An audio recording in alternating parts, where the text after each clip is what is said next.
Good evening, members. Welcome to this meeting of the Economic Planning and Housing Committee. Just a few items of housekeeping. There are no fire alarms scheduled for this evening. Therefore, if the fire alarm sounds, please evacuate the building immediately. The fire exits are located at the rear and side of this room. Go down the stairs and meet in the War Memorial Park. Please note that this meeting is being webcast live on the internet, and it is. And can all members please make sure they turn off their mobile phones or switch them onto silent. Thank you. Apologies for absence and substitutions. I believe Councillor Watts is replaced by Councillor Potter. Councillor Harvey? Apologies from Councillor Ashfield. Thank you. And I don't know the whereabouts of Councillor Sherlock. I'm assuming we are expecting him imminently. Hopefully he will be with us soon. In which case we'll move on to item number 2, appointment of a vice chair. Are there any nominations?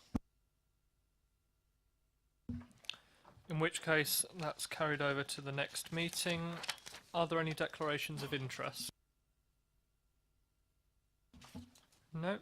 Okay, there are no urgent matters, so we'll move on to the minutes of the meetings held on the 23rd of November and the 4th of December. Are there any comments on those meetings? Councillor Mr James. I've got several. First one is on page 6. The office has agreed to respond to a query as to whether green space outside the borough's ownership have been included. I just wonder how I missed that. Where are we on that one? At the bottom of page 6 there. Whether green verges were included as open in the open space. I think you're right. I haven't seen anything on that I can think of personally, so I think we need to chase an answer on that one. I'll make a note, and I know Rebecca's making a note as well, so we'll get an answer on that. The other one is I had on page 8, 35/17 on the housing supplementary planning document. It says council has requested paragraph 2.15 of the draft SPC to be amended, and it uses the word to include clear acknowledgement of the council's aspiration. We didn't want the word. We didn't say that. What we were saying is it was about the council's policy. We were concerned about the word aspiration, and I'm just concerned that that's not what we said, and so it was.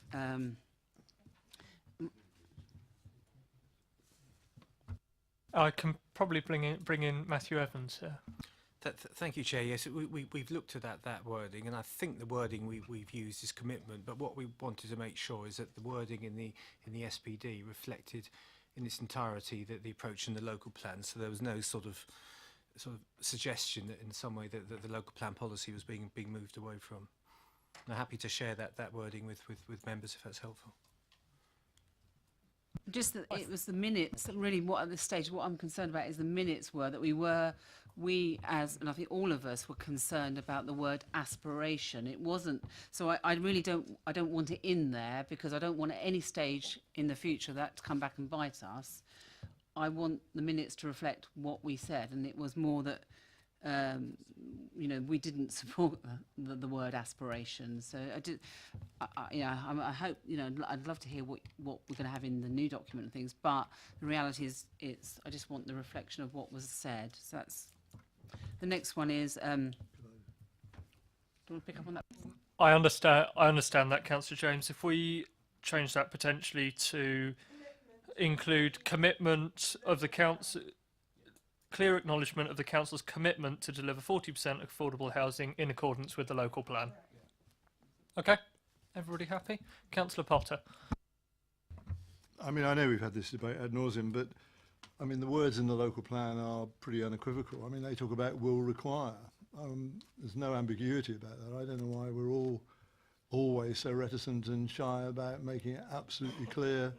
That's what we want, that's what's in the local plan, that's what we expect to be delivered, and there isn't any, it seems to me, any nuances in that really, and I don't know why we come up with other words really. I don't see the purpose of that when we've been very clear in the local plan about will require.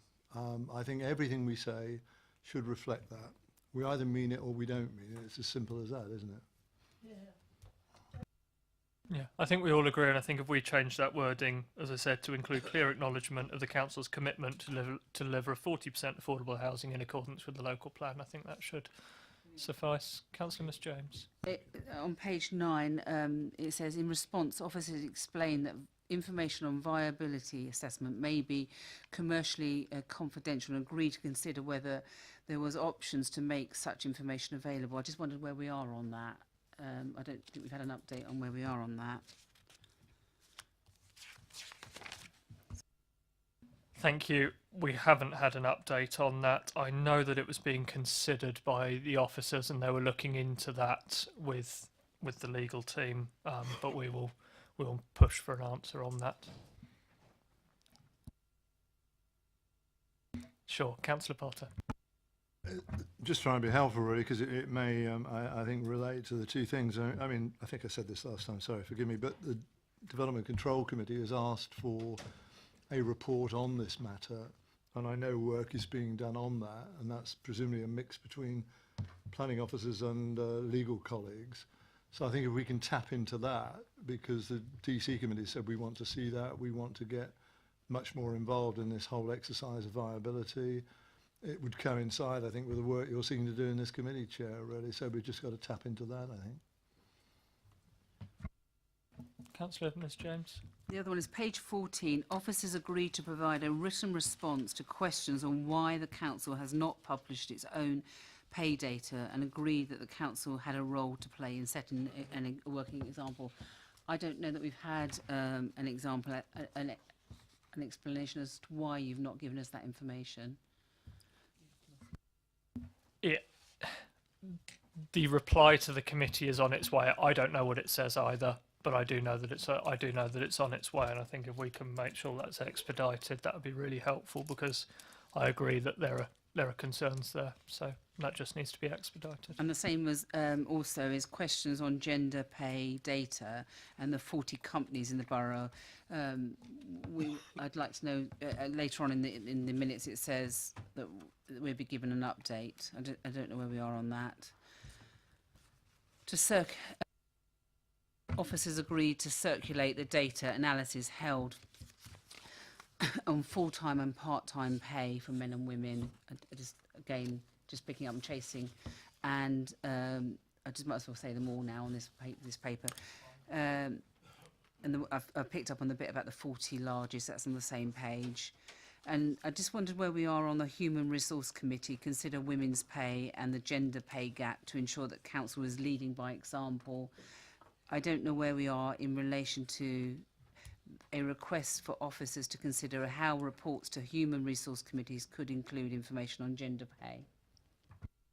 I think a number of the points that are picking up is due to the nature of us having a meeting in December, then another one in January, and obviously having the break and council shutdown in between, but we'll make sure that those are expedited. On the HR point, there hasn't been a HR committee since, but from looking at the Democratic Services Officer, that is being looked at and will be pushed to the HR committee with the chair of HR.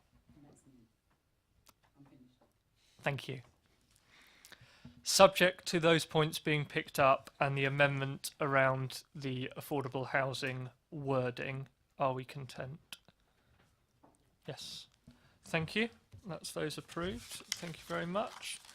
In which case we move on to item 6, which is the Community Infrastructure Levy approach to government governance and spending, and I'll pass over to Councillor Fell to introduce. Thank you, Chairman. Good evening, members. Exciting times. We're talking about SIL. And you remember that we last discussed this back, I think, in April of last year, where we as a committee, or you as a committee, expressed a preference for prioritising items on the Regulation 123 list. And that's been developed in this report. The report also seeks to give clarity on the approach to the Neighbourhood Fund, particularly in the unparished parts of the borough, and commits to a future review of the SIL programme management costs once SIL has bedded in and an income stream is being received, because clearly there is a start-up costs. They were slightly raising eyebrows at the start, but appear to be justified at the start. but that doesn't seem to be an ongoing cost, we hope. So I welcome your views on the contents of this report, and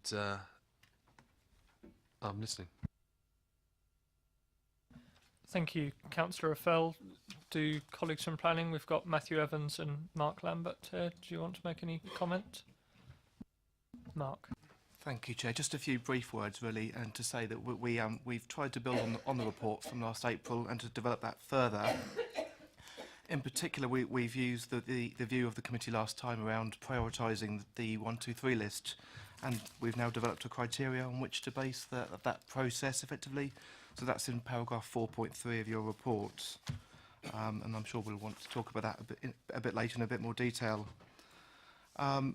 There was also quite a lot of discussion last time around the neighbourhood fund and how we use that in the unparished areas, and again, referring to the point made by Councillor Affel, we're looking to align that with the LIF fund and to ensure that's retained within the town area. And finally, the point made by Councillor Affel about the 5% programme management fee, we recognise that there will be some start-up costs to develop the systems and get things in place. And there's an acceptance that we will need to review that once we know what income stream is likely and is working in practice. Thank you very much. I think we'll take questions first, and then if we provide any comments thereafter. Just one thing to note, this paper is on the governance and spend of SIL. The actual raising of SIL is a different subject, and that's with the inspector at the moment. So if we can stick to the governance and spend process, I think that would be helpful. Are there any questions on the paper? Councillor Rattigan? Well, I'll just start with this one and then we'll see where we go. On the transport infrastructure funded from the SIL, I am disappointed, as you can imagine, that the upgrade of or improvement on the 339 towards the Kingsclere Ward, Ashford Hill, Headley is not included in that, and I would like some comment to that. Will that be swept up in the money down? Will it be? Can we expect some pressure on our friends at Hampshire County Council to improve the quality of the road there? It's a very busy road. It goes right through my ward, and the access to Basingstoke, if it is impaired any more, then my residents will continue to use Newbury as their point of shopping and everything else, and then we lose receipts into this borough from this borough, which seems to me like a total loss. So I genuinely would like to see something either added to this or a greater reflection in the Manidown project to say the stretch of the 339 up to our boundary is part and parcel of where the SIL money should be done. Can I use that as a starting point? Mark? If I can just offer a bit of comfort, I suppose, in terms of the A339, we are in discussions with Hampshire and West Berkshire about undertaking a multimodal study on that particular corridor to understand what the development pressures are at both ends and how that will impact on the road. So it's very early days. I don't think it's really been scoped out yet, but there are some positive noises in that sense. Can I ask if therefore you're doing things like traffic surveys? Because obviously we've got a situation now where the 339 is often used as a feeder road back onto the M3. The other day the A34 was closed on Sunday. Today the M3 is closed. It becomes a rat run, and if there isn't decent improvement on it, the quality of the road, the quality of my residents' life getting in and out of work and leisure into the leisure park and everything else, and the future of Basingstoke is diminished. So more than a hope for meeting, I would really like something brought forward, dates, times, and an understanding of what you're taking to that meeting, and obviously as a local councillor, the pressures I can give to you to say, have you looked at this? Have you looked at the quality of the lay-bys? Just things like as simple as the rubbish collection in some of these lay-bys is awful. So, you know, all of those things, if we can get them into the improvement of that road, would make a massive difference to my residents. And obviously, it's a connector road for the whole of the borough. I've got a note of those kind of points you were raising, and certainly happy to raise those when the meetings start to take place with West Berkshire and Hampshire. Just to come back to you on a point you made earlier in your statement there, it's just around the fact that Hampshire do have what they call a North Hampshire transport model, and they can run that model to see what flows are taking place and what the impact of development is on the network. So to offer you some comfort in that sense. Thank you. Councillor Harvey. Thank you, Chair. Just picking up where Councillor Rattigan left off, in the context of the figures that we have on page 22, we clearly have a significant shortfall, £91 million shortfall in infrastructure set against the requirement that we need to fulfil our local plan. If that's the case, and we're looking at only 30 million coming out of SIL, and again, this is the satisfaction, I guess, that Councillor Rattigan is looking for, what do we do, or how do we deal with the prioritisation list, the allocation of resources, when we know we're short? So how do you work out who wins and who loses when we have such, and it isn't a small figure, this isn't like, you know, a short percentage. We are looking at a huge infrastructure shortfall. Now, we were promised, and I will make this political point, that there will be no development in Basingstoke and Deane without the infrastructure up front. And many politicians have sat in that chair over the years doing this very process and told us there will not be building in Basingstoke without the infrastructure up front. We're getting the building and we're not getting the infrastructure. So I'm just looking at how we plug that hole, because otherwise Councillor Rattigan's question is going to be going on forever and a day. He's never going to get the satisfaction he wants for the A339, nor the others. So where are we in dealing with that in the process? Mark? We've got a fairly good track record to date of successfully bidding for funds from our external sources, so from the government, from DFT, from the LEP, and to date that's benefited a number of corridors in and around the town. So it will be a case of continuing that process, and this is a point we made to the examiner through SIL, that we do have a funding gap, and we need to demonstrate we've got a funding gap to get SIL in place. So we've ticked that box effectively, but I think we just need to continue the approach we've taken to date. Councillor Harvey. That's an important commitment, because if we're looking to external sources to fill that gap, we're not the only council. We know that the funding element is going to be incredibly tight and continue to be tighter. So again, I'm just questioning the ambition here of whether or not we are going to get £91 million from government, from other bodies alone. And I would just say this for the record, £7.5 million on the hotel on Basing View from the LEP would make a dent in this. Now, if we get our priorities right, what are our priorities? Our roads, in the context of that, or digging out the site for the private company coming in on Basing View? These are opportunity costs and genuine choices. But I met the point, £7.5 million is a significant amount of taxpayers' money from one of the bodies that we're looking to fill out our infrastructure hole with. So again, I'm concerned at the ambition of our plan set against the reality of where we're going to get the money from. Thank you. I think that's probably noted by the officer. I think the officers are just conferring slightly. No, that's fine.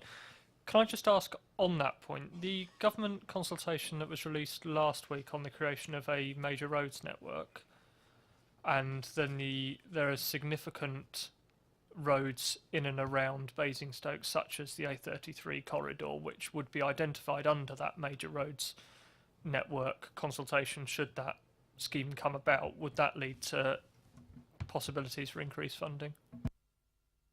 I think you're right. That fund is identified to help the roads that aren't part of the motorway strategic trunk road network effectively.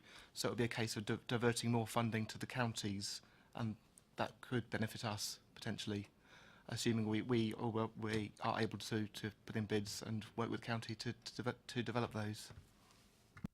That sounds like a few ifs and maybes, but hopefully we'll get there. Councillor Frost had his hand up next, I think. No, in which case, Councillor Miss James. I just wanted to pick up on the point on page 23 regarding the criteria that you raised, Mark. I want to first of all ask, in relation to the IDP and that list, when and how do we review that list? What is the process for that?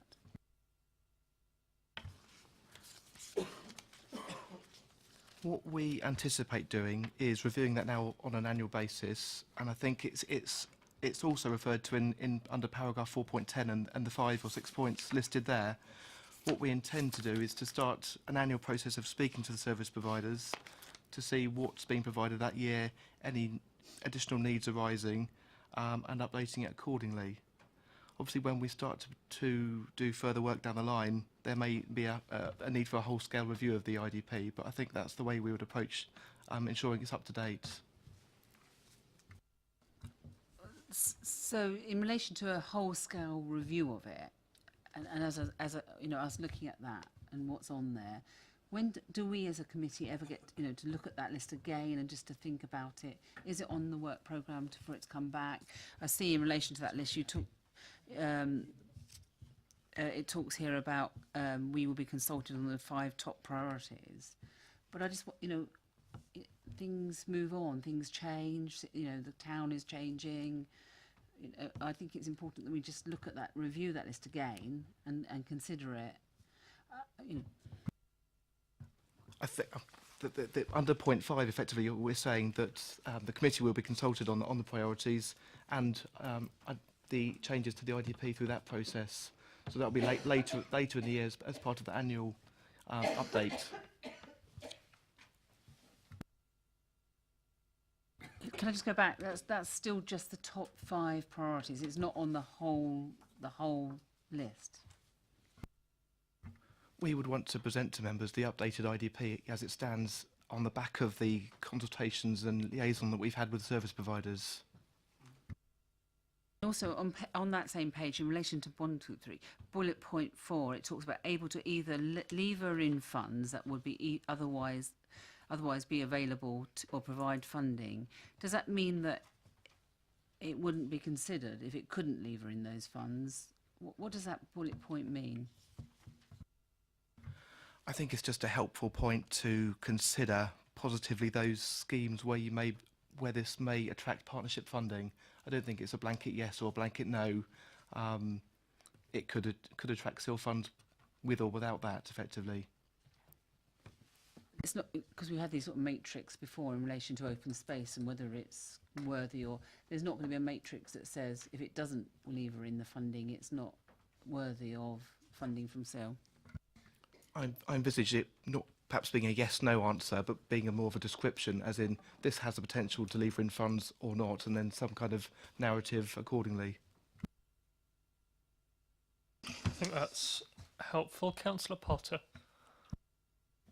Thank you, Chair. I mean, I know you've steered us away from any commentary about the process that's before the examiner, and I'll respect that, except to say, I mean, I think putting it on record our continuing anticipated £50 per square metre in Manidown terms just seems to me a continuing saga and a continuing bizarre approach to the whole thing, really. I mean, Manidown seems to be being put forward as the answer to just about everything in terms of its cash provision, and it's just not going to work out that way, especially with a £50 SIL being determined for that. The other thing I just wanted to quickly say, and I think Councillor Rattigan might have some support for me on this, really, is this whole area of permitted development within the town, which quite frankly appears to me to actually contribute nothing whatsoever, but provide us only with substandard housing, add to the gridlock in terms of the numbers of cars that feed into the system locally,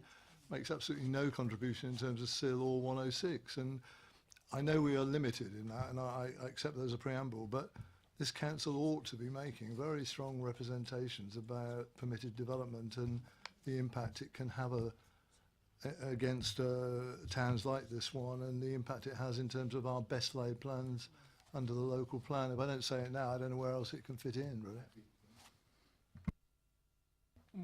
We are on questions, but I presume we're taking that as a preamble and a comment.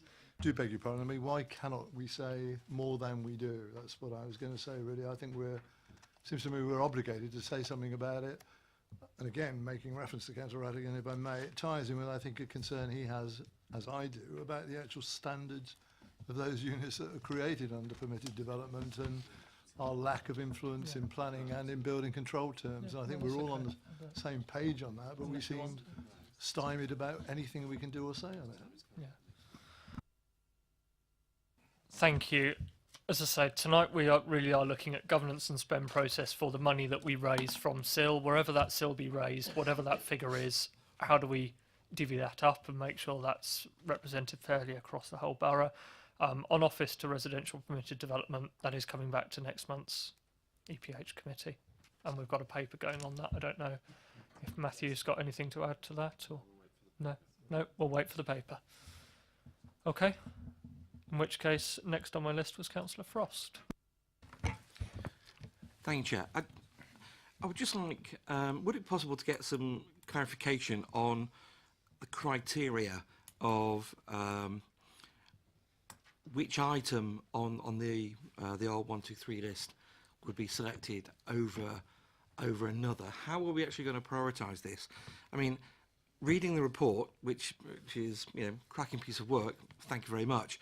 From 4.7 through to 4.10, it talks about a criteria, but it doesn't really say, how the priority would be worked out. For example, on transport, we have a number of items there: education, community, sports, and green infrastructure. How is something on the construction of the Chinham railway station, which is not in my ward, take precedence over something on the sports side of things that potentially, for example, refurbishment of the cricket pavilion, which is in my ward? Is it a question that we're going to be having prices against each of these items, and then we look at the amount of monies that we have to spend, and then say, well, we can do this, we can do that, we can do this, that, and the other? Or is it a question that we'll be saving up and literally going down the priority as they are at the moment? Can I have some clarity, please? Mark?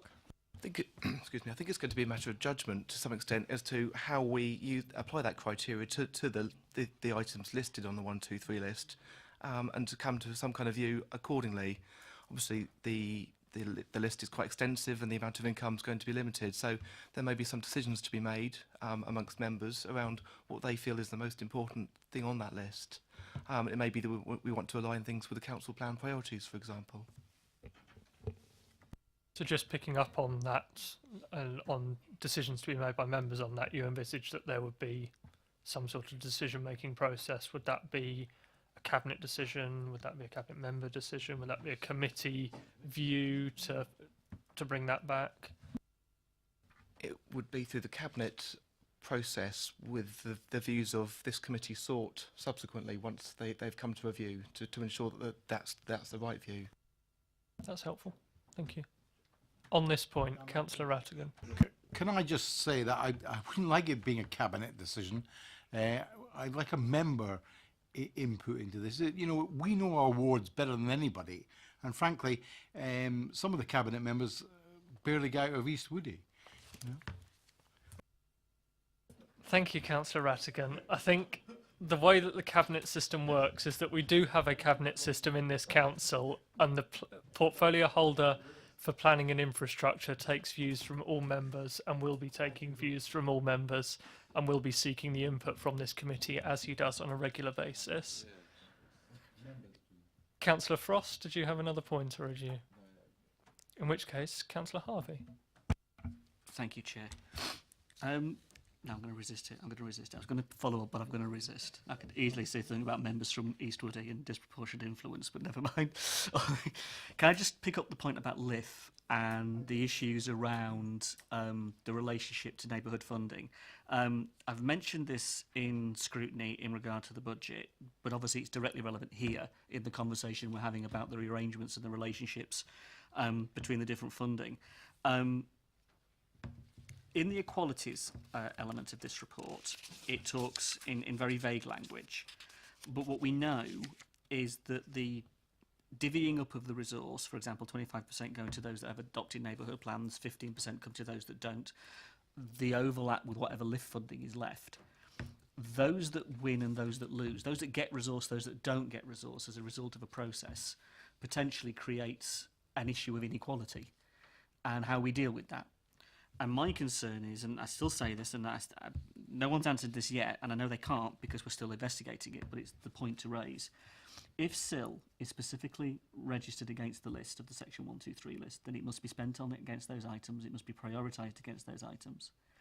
Then how do we manage the spending of the neighbourhood funding against that, when we also have LIF, which is far more general, far more open, and far more liberal in that sense of how the money is spent and allocated. You also then obviously talking about ring fencing it in the urban area. I did note the figures, and it was important. There's the figures here on page 26 that talk about if it was just divvied up, you may only be talking about 1,100 quid or 1,900 pounds per ward in the context of money that a ward would have. And I recognise the meaninglessness of that to achieve infrastructure. So again, I'm just pushing a little bit here about when we will get to see some of the detail of how LIF, SIL and the relationships will be managed, because just say you're a parish and you've got 25% of the funding, that's a very large sum of money coming to a parish. So how is that then managed? How can you assist them? They may not have the administrative ability as a small parish to manage that, particularly against an infrastructure list that we're looking to. And what happens if a LIF application conflicts with our Section 123 list? How do we deal with that legally? All of those questions are out there. They haven't been answered yet. And I'm just looking for a bit of clarity. Conscious officers may need to take that away and come back with it. But I'm still pushing for an answer. Thank you. I think it is a fair question. Certainly my understanding on the neighbourhood proportion is that while a parish will get 25%, that is actually capped to a maximum, I believe, £100 per... Oh, that's just the 15%. At 25%, it is uncapped. Okay, that's helpful. Perhaps I'll pass over to the planning officer, Mark. I think it's worth saying that the money that the parishes will receive, or the money that's retained in the town for the unparished areas, isn't quite as tightly defined in terms of the regulations as to how you can spend it. The regulations are quite tight as to how we as a borough can spend the money, and it must be in accordance with the 123 list and so on. But there's more flexibility for the parishes or town councils as to how they spend theirs, and that gives them scope to identify things through their neighbourhood plan, and then to use that money to subsequently fund those measures. Councillor Harvey. So in the urban area, respecting the parishes, I get that. So in an urban area where you perhaps do not have a parish, you do not have a neighbourhood plan, you get a proportion of it that you would have otherwise have allocated to you in the central pot, then the flexibility that gives you is good as long as you get a fair hearing or a fair share of it. The process of allocation then becomes really important, and the process of allocation as the LIF funding becomes really important to actually achieve something. And again, it picks up colleagues' questions already. What wins and what loses? Some things will get and some things won't. And in the sense of equity and equality, who's going to be making those decisions? If it's just resting on a portfolio holder decision as to whether or not Kempshot gets X or Popley gets Y, that's quite a choice for somebody to make. And it will affect a community significantly because there isn't going to be enough money to go around. So I'm just conscious of how we deal with that. And the conflict it could create as well. Totally, we don't want that. We don't want that. So I'm just saying, is there a thought in that? If there is, great. Could we see it, and when can we see it? And if there isn't, then we need to think about that, because we don't want to be pitching communities against each other for what will be very limited funding. Mark, are we taking that away? Okay, perfect. I think that's probably the answer that Councillor Harvey expected, so we'll take that away. Councillor Parker. Thank you, Chair. It's in the same vein as Councillor Harvey's raised on page 26. Big question mark I have against it is ward member role. And I think there is the need for further work to be done on drilling down the possibility that I can understand the desire to as effectively mop this small amount of money up, but by possibly including that and putting it together with LIF funds. The danger I see is that it's going to potentially reduce the current flexibility that is available under the application of LIFT fund projects, in terms of it doesn't have to match this list and the criteria and strategic nature. My worry is therefore possibly in terms of when you look at the parish, they have the control, the elected members of the parish council have control over how that money is going to be allocated on what projects, whereas we come back into the urban and it falls back into the realm and within the operation of the officers and portfolio holder. If I can just respond to that point, because this is money that would otherwise go to a parish council, it's my understanding that the same rules and flexibility would apply to us in retaining that neighbourhood fund, in having the flexibility to work on projects outside the 1, 2, 3 list. So there would be more flex in that sense to do the kind of things I think you're looking for. That's helpful. Councillor Parker. Just be nice if there could be sort of the 3-line sentence within those paragraphs that makes that quite clear, for the fact that it's a document that will be referred to in future. I see the officer making a note. Councillor Rattigan.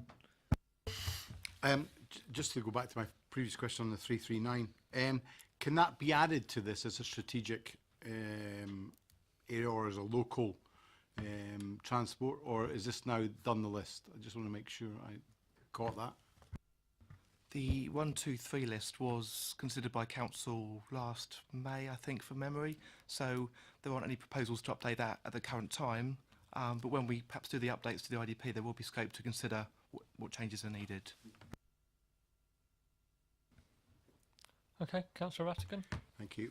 I mean, the LIFT funding and the quality of our officers who distribute that money on the basis of the submissions that are made are superb. I mean, you know, Kingsclere has done very well in the last round of funding, and I'm very grateful to the officers for taking the time and effort to put that in.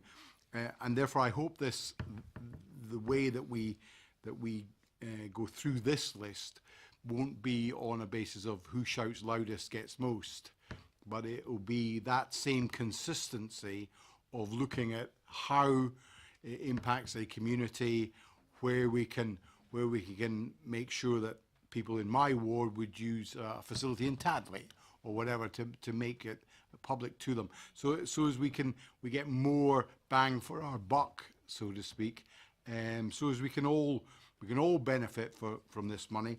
You know, I notice in here in the education bit, the provision of additional primary school places. Now, one of my schools is full, bursting. In fact, the admissions list only this or last week was for 10 more than we can take. We need to talk to our partners at Hampshire County Council if we're going to move these things forward. But I do think there has to be ways where we can integrate what we do with Hampshire County Council to make sure that we're providing properly for the young of our area, in terms of, you know, perhaps libraries and things like that Hampshire County Council are no longer able to do, perhaps, but we can not pick up the baton but find new innovative ways to marry our money to our residents' hopes. So I just adding that into the mix as a comment, but also as a question. As the local education authority, we would engage with Hampshire under looking at paragraph 410, the first point there around consulting with service providers to make sure we understand their needs arising in the future. Thank you. Next on my list, I had Councillor Potter. Thank you, Chair. I mean, obviously, you know, Councillor Rattigan's points about lift funding are interesting. I mean, it's worth reminding ourselves, of course, originally, in terms of the new homes bonus, everything was meant to benefit, or primarily benefit, those wards that took the brunt of the new housing, and of course we've moved away a bit from that, I have to tell you, over the time. In regard to, forgive me because I'm substitute, obviously, and I know you've had discussions about this dating back to July of last year, I think, really, in terms of the programme management of SIL, really. But assuming that officer time is going to be well spent, which I know it is, really, and all the preparation done and the sort of criteria developed, something around 5% of £30 million, because that's what we're talking about, which is £1.5 million, seems a high figure to be allocating, I presume, to, I don't know, specialist consultants, I guess, are going to be the ones that come in and provide that service. It just seems a lot of money to be taking out of a fund, £1.5 million, I think that's calculated out over the period in question. But once the work's been done by skilled officers here in regard to the way this is going to be distributed and how the bidding process will be made and all the rest of it, I just find that excessive, really, but I guess that's based on experiences in other local authorities. I know there's mention of that, but it doesn't mean they've got it right either, does it, obviously, and we don't necessarily have to follow a pattern developed by others. This is one of the points which, when we considered the SIL last time around, we raised as a big concern that it is a hell of a lot of money, and we asked the officers to go away and come back. And I mean, they'll be able to comment further, but I think what Mark said earlier about a significant amount being in set-up costs, I can understand that, but I think there's probably a strong preference from us as a committee that we'd want that to be reviewed once we've got set up and we've spent the money. I understand that the 5% is a statutory thing that we are allowed to use up to 5%. So I think, you know, we'd want to see that under continuing review to ensure that communities are getting the highest level of SIL possible, rather than it being spent in administration and or bureaucracy.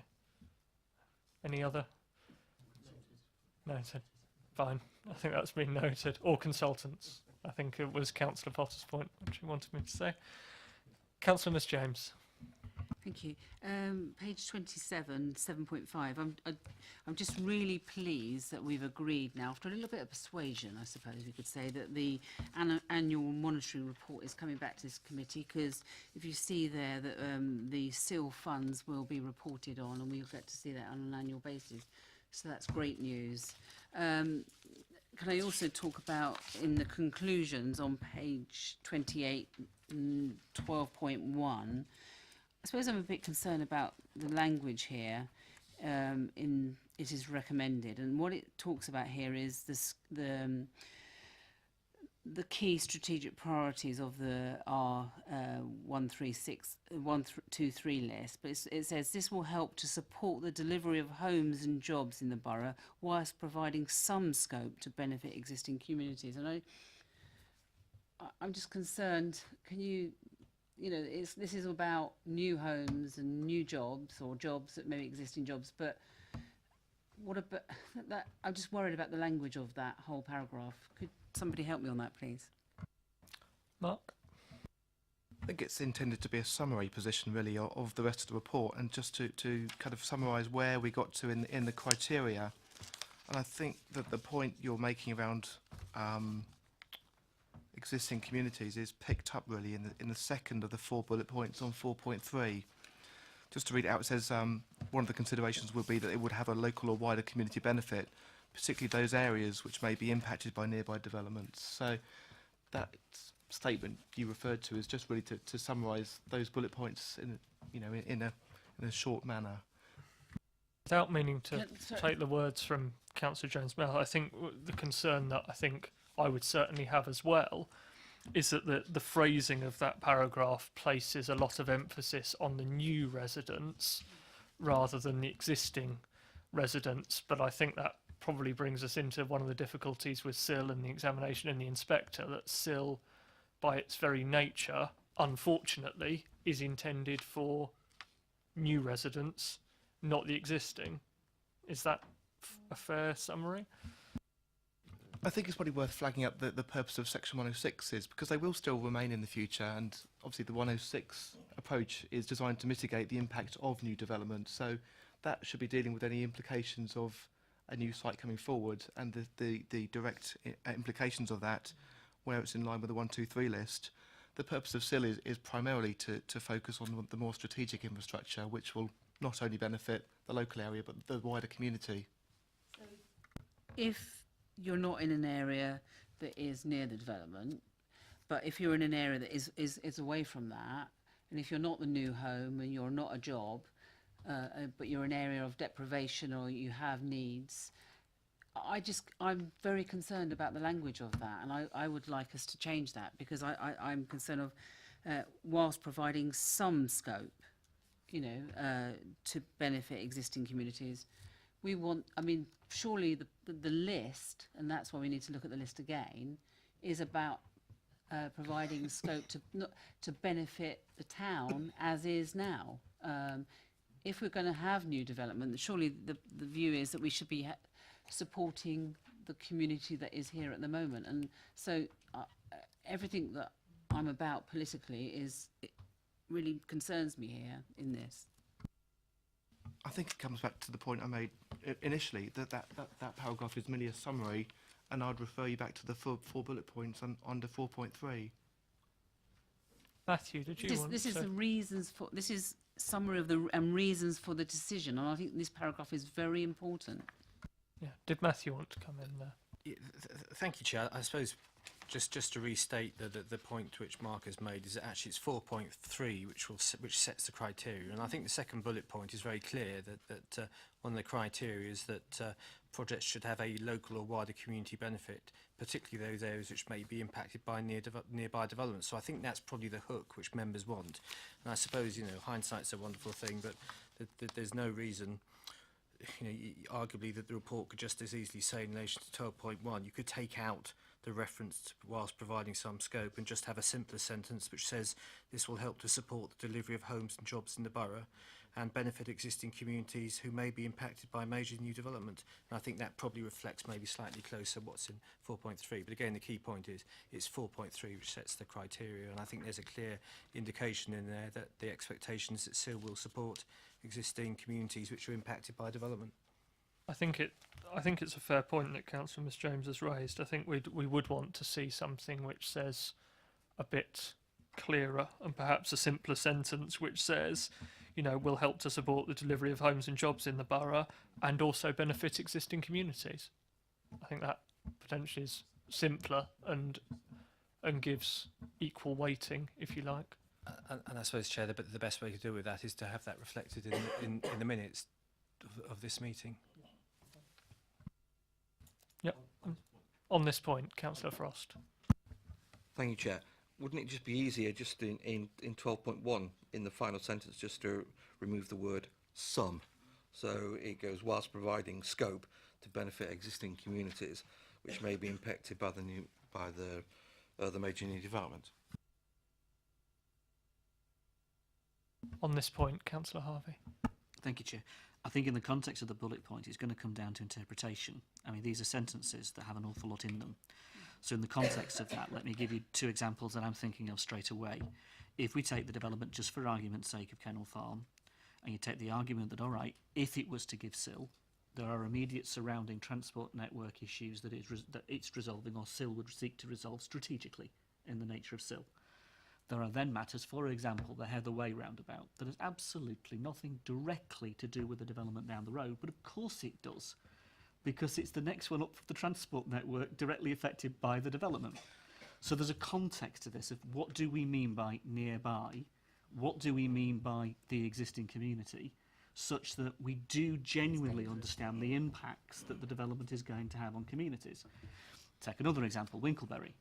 If we have a situation in Winkleberry where Manydown is being developed and we now have SIL, and we have a strategic goal to deal with regeneration and to deal with investment in that community's network of infrastructure, strategically, I'm not talking about 106 and I'm not talking about small scale stuff, I'm talking about the big scale stuff, then the context of that is what do we mean by nearby and what do we mean by the existing community, because Winkleberry is not the existing community of Manydown, but it's directly impacted by Manydown. Thus, that language really matters. I do hear what Matthew and Mark are saying, and I guess we're not going to answer it tonight, but there needs to be given some very careful thought as to who makes the judgment call how the money is spent and how the money does what we would like it to do, I think, as a committee. And there's quizzical faces around the room, because I think we could all think of examples. And I'm thinking as well of your 339 example as well, Councillor Redding, because again, it's what's nearby and what's the network and where is the community impacted. And we've just got to be careful here we don't hamstring ourselves to do the very things we want to do. I think that's a fair point, and I think the officers have made some notes, and that will be reflected in that we'd like to see the wording of that paragraph changed, and equally we'd like to see the criteria, and we'd like to understand a bit more about near and related to, which I agree I understand will be difficult, because it's how do you quantify something that's near related to, development on Manydown. I'm sure it will affect the Crockford Lane roundabout in Popley in some way, because there'll be traffic going out of Manydown up to Reading. But it's a case of how do we prioritise these things around the borough, and who makes the call. Next on my list, I think I've exhausted everybody on my list, unless there was anybody else. The points that I've got so far are that ensuring that money is well prioritised. I think we can take that as a given. Concerns about shortfall and the need for additional funding and quite how that shortfall is going to be addressed, and then the allocation of money that we do have to ensure that that's best spent given the context of the shortfall.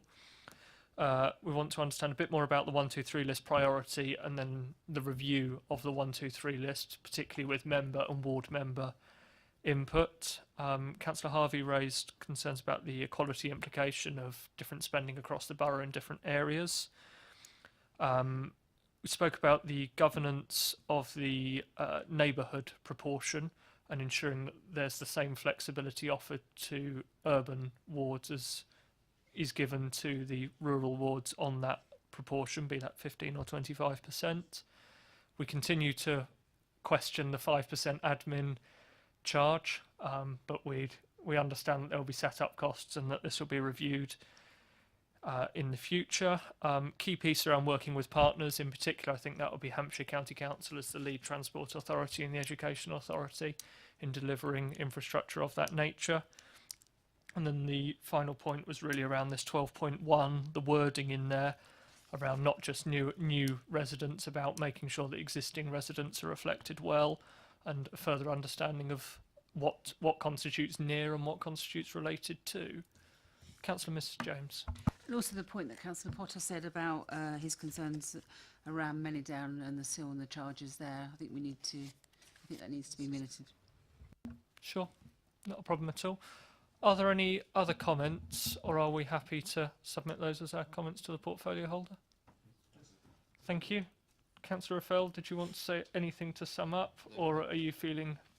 I'm well, yes. Thank you very much. Thank you, Councillor Raphael. We'll change over officers now. Thank you very much.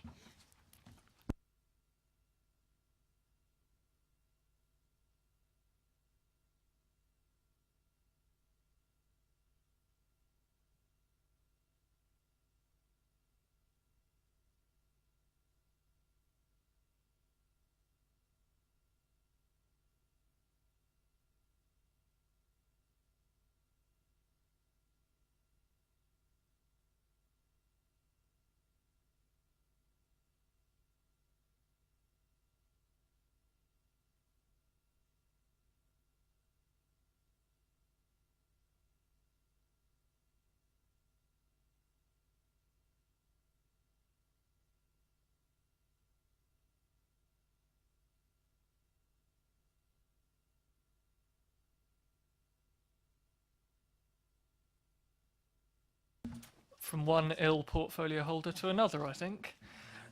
We now move to item number 7, which is the paper on affordable home ownership. We have Councillor Terry Reid join us and Kate Randall from Housing, and I believe that Councillor Mrs Reid in a moment will introduce the paper. Thank you, Chair, and good evening, members. I'm going to try to get through a few words by way of introduction, but I must apologise for my voice, and I hope you can hear me. Really, just to state that this paper sits within if you like, the overarching framework of the housing and homelessness strategy. So if you see that as what sits above, then there are a number of different items of work going on beneath that. Obviously, you're aware of the work that we're doing on homelessness. That's one part of it. This is another which reaches out to an entirely different group of our residents. It's mainly an enabling piece, so it's reflecting those needs and wants that we've heard as expressed to us through various means, but including the consultation that we undertook on the housing and homelessness strategy a couple of years ago, the various help to buy events that we run, which are always very well subscribed. Also those registering on our informal low-cost housing ownership list as well, who come to us for information and support. So we glean a lot of information from them and from those various ways, learning what it is that people are saying that they want from us. And from that, we've gleaned a very clear message that many of our residents aspire to low-cost home ownership, maybe through shared ownership, might be help to buy, might be rent to buy, or any other new projects that might be out there. They believe the council should support them, help to access both information and opportunities on low-cost home ownership where possible. So this paper outlines the ways we're employing to enable that support. But I should just say, to be clear, it's not a policy paper. It doesn't have the status of the planning policy document on affordable housing.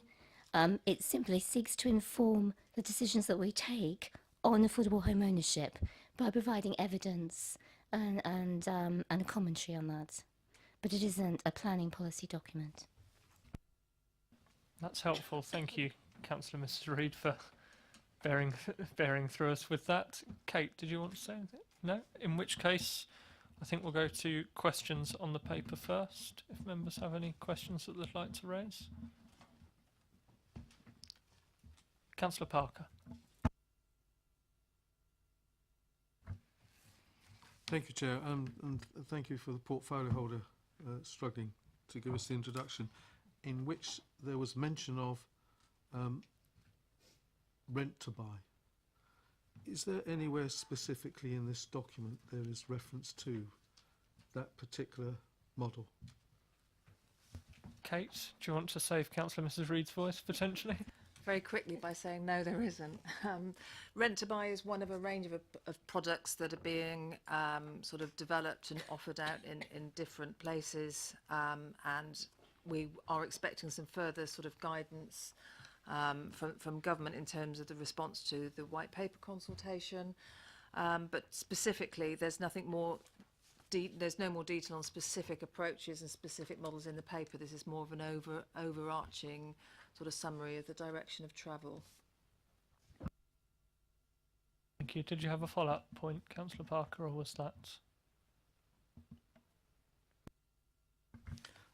Well, no, it's just that I couldn't find it, and I was pleased to hear it, and it would be, if it's still open, possibly we could find some way of making a note that that is also a product type that we would wish to pursue.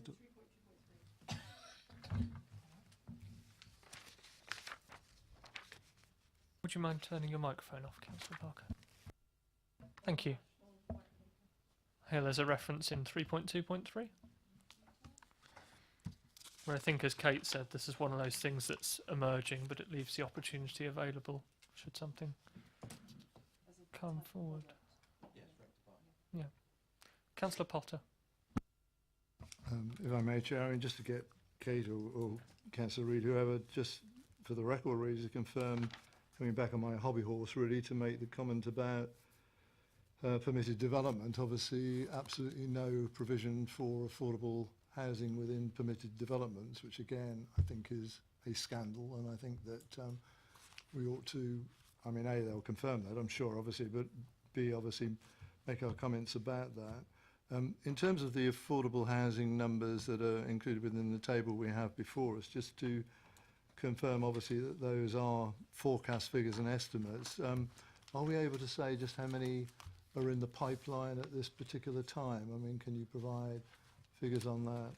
And just finally, really, as I know from my cost in terms of Development Control Committee, we're often faced with developers saying, as you know, we can't provide the affordable housing provision on this site, but we'll make our contribution, you know, into the fund for affordable housing somewhere else at some ill-defined time in the future. I just want to know whether you have a figure for what's in that fund at the present time. I believe it's fairly high and it's unspent money, but would you be able to confirm that for me, please? Kate? I can talk generally around the affordable, the Section 106 contributions. It's in the region of about £1 million. I'm quite happy to send you a detailed breakdown of exactly where those pots have come from, where it's sat. And you're right, very little of it has been allocated yet, because partly for a long period of time we had very little development happening, so there was very little scope to add to any of those developments, because on its own £1 million is a lot of money, but in development and enabling terms it delivers very little. But with an increase in development, there are aspirations that there may be more schemes coming forward to which that money could help sort of develop the range of affordable housing products, or in bulk in terms of the quantum of affordable housing being offered. But as officers, we do a lot of work to monitor and try to promote that, and I'm quite happy to send you all the details that we have on that. In terms of what's also in the pipeline, which of those schemes are actually contracted and on-site, we can send you a detailed breakdown of those as well. All of those schemes are ones that have planning permission. And so they may be at different stages of delivery, and obviously the further you go into 2019-20, the less sort of certainty there is around them. But Tim Davis, who's our Housing Enabling Officer, has got lots of granular detail on all of those schemes, so I'm quite happy to make that available to you. I think that would be Just to say, Chair, helpful. I didn't mean it to be exclusive to me. I'm sure others. Sorry, I beg your pardon. Thank you. I had Councillor Miss James next. Thank you. Page 49, responding to demand. It talks about developing your home. In relation to the, there are currently 1,667 registered contacts. Sorry. What I'd like to know is how many people, I don't know if it's in the report, sorry, who are on the register have indicated an interest in or an aspiration in owning their own home. Yes, yeah.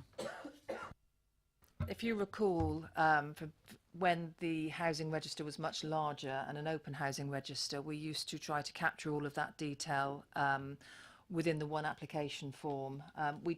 We never actually used the information on who was interested in shared ownership, because it was an expressed desire, if you like.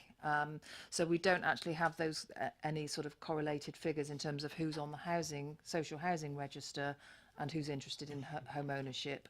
What we do know is that the people who've registered an interest on our emailer, only 58% of them are registered on the Help to Buy list, which we thought was quite interesting, that the Help to Buy zone agent list is one area where people are registering their interest, but clearly there are other sources to which people may go. I think in terms of the social housing register, it is quite categorically and clearly a register for accessing social housing and rented housing, as opposed to accessing home ownership. But interestingly, one of the pieces of work we did when putting the paper together was to recognise the broader strategic objectives that you could meet through affordable home ownership. So there may be some people on the social housing register who meet our eligibility criteria, but who may also be able to have their demand or needs satisfied through some form of affordable home ownership. What we simply don't have at the moment is any idea of those who may want to or could do, even if they wanted to, whether or not they have the income to do that. Sorry, and can I, so if on the Help to Buy, the 58%, is there any limit in relation to income? How do you get onto that list? Yes, and is there in relation to those people that are currently registered for the contact with you there, is there any indication of what their income is? In terms of the Help to Buy, they can produce lots of quite detailed reports in terms of income breakdown. At the moment, the income limit is 60,000, and up to 80,000 in London, I believe. I can check and confirm that. In terms of our emailer database, what we were keen to do was ensure that we were grabbing people's attention. And what often happens when you start compiling a register and taking lots of detail and lots of verification is that people might lose interest. Now, the very specific purpose of this exercise was to enable a dialogue and a communication between those people who are interested in attending events and hearing and receiving advice and information, and being able to contact them quite quickly. So to that extent, there's very little verification other than asking people, do you live or work in the area? If they respond positively, we take that as a given, because at the moment the list is doing nothing more than facilitating that communication. It's not used to allocate or to take any sort of data from that. Were we to be in a position to develop a more formal register, if we were actually securing nomination rights to a greater sort of portfolio of low cost home ownership properties, then obviously that's where you go from beyond a list of contact details to actually verifying and sort of sifting through who's on what. We're not pretending it's anything other than what it is, but what it does do is provide a very distinct function. And the open rate on the emails of 70%, I understand, is the highest of any of the other email databases that we have. So people are staying on it and opening and taking note of the information that's in there, and indeed coming along to the events. The events have been massively successful. I don't know if you have this information to hand, but could I have the list, the number of people who are in temporary accommodation, the number of people that are on the housing register, and the number. Will there be any other information that I would need to know to understand the list? So we've got temporary accommodation, we've got... As a subgroup of this list? No, just sort of in housing need. What else would I need to know to have an understanding of? We've got the housing register, we've got the temporary accommodation, those who are looking for a transfer. Maybe I could have the number of people that are looking for a transfer. Is that okay? Well, you can't do it now, no. Oh, if you can, go on. Go on then. Yeah, that'd be great. Go on. Show off. Housing register, and I'm not an anorak, it's because I was asked the same question earlier, is 3,500. The numbers in temporary accommodation is accepted homeless in temporary accommodation is 120, but I will confirm that. I think that piece of paper flew by me about 2 days ago, but 2 out of 3 ain't bad, as they say. Thank you very much. I think that shows the dedication of our housing officers in knowing their figures, so that's brilliant. Next on my list was Councillor Cubitt. Yes, you made a comment about the £1 million not being very much, and this is when we get a cash equivalent because provision of the affordable homes isn't given on the site. Have you any ideas about the Invest to Grow programme and where that £1 million, together with the team that are working on the Invest to Grow, could provide something productive?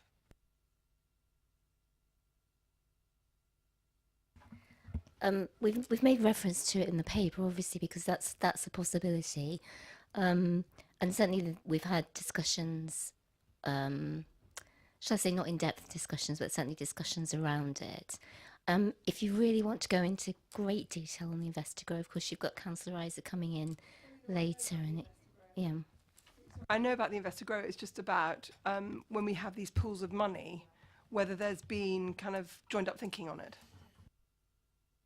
I think when we say £1 million isn't very much, if we were looking at straight grant funding a new affordable unit of housing, the sort of figure we're looking at per unit now is 100,000 per unit. So, and that's what we talk about, sort of small cheese in that sense. However, in terms of what you might achieve from an Invest to Grow fund, depends on what your objectives is for using that money. So if you want to get a return or whether you want to buy an equity stake. It really does depend. And yeah, Maybe I'm not asking the question, or maybe I haven't understood, but what I'm saying is if we've got this pot and we've got a team, that actually we could say to them, this is the additional pot, and we want you actually, when you're talking to your builders, to increase the number of affordable homes and to pay the difference, so that when they build their site and have to provide 40%, because we've got this separate pot, we can kind of get them to build more than 40%, because we will give them the money to build more than 40% on the site as an additional boost. That's what I'm talking about. there is a great amount of joined up working. One of the recommendations for the housing strategy was to set up a housing delivery board, which actually ensures that you've got that high level of cross-sector involvement at the council. So we've got representation from finance, planning, housing, just to make sure that all the decisions that are being taken in relation to the various sort of sums and investment monies are joined up. If I could ask for the pool of monies that is unallocated to go to the next audit scrutiny committee, in tandem with the Invest to Grow debate, so that when we have the Invest to Grow team here, we can find out whether we, instead of that money sitting unutilised, unattributed, undeveloped, to actually, if we always have that reported reserve in tandem to audit with the Invest to Grow figures, we can maybe watch its evolution. You said audit or scrutiny, presumably Audit and governance. audit and We governance. get an Invest to Grow paper. Audit and accounts, yeah, Yeah. it's not a problem at all. Yeah, yeah. Thank you. Next on my list was Councillor Rattigan. Just to show that we've had many centuries of problems with housing, I bring you to mind the poem of Burns to a moose, where halfway through it he says, "Thy wee bit hussy too in ruin, 'tis silly was and winds are strewing." It gives you some idea that housing has always been a problem. So I welcome this paper. I think it's really important that we don't see it as a either-or situation where affordable housing is, or home ownership is the choice, but we can find a middle ground where people who want to have a stake in society, however small, we encourage. It is good for local communities. People tend to stay longer if they have a house that they own, even in part, and I think that's a benefit for us all if we build communities, not just housing estates. I welcome any efforts that push this through, and I hope that we will continue to contact these people.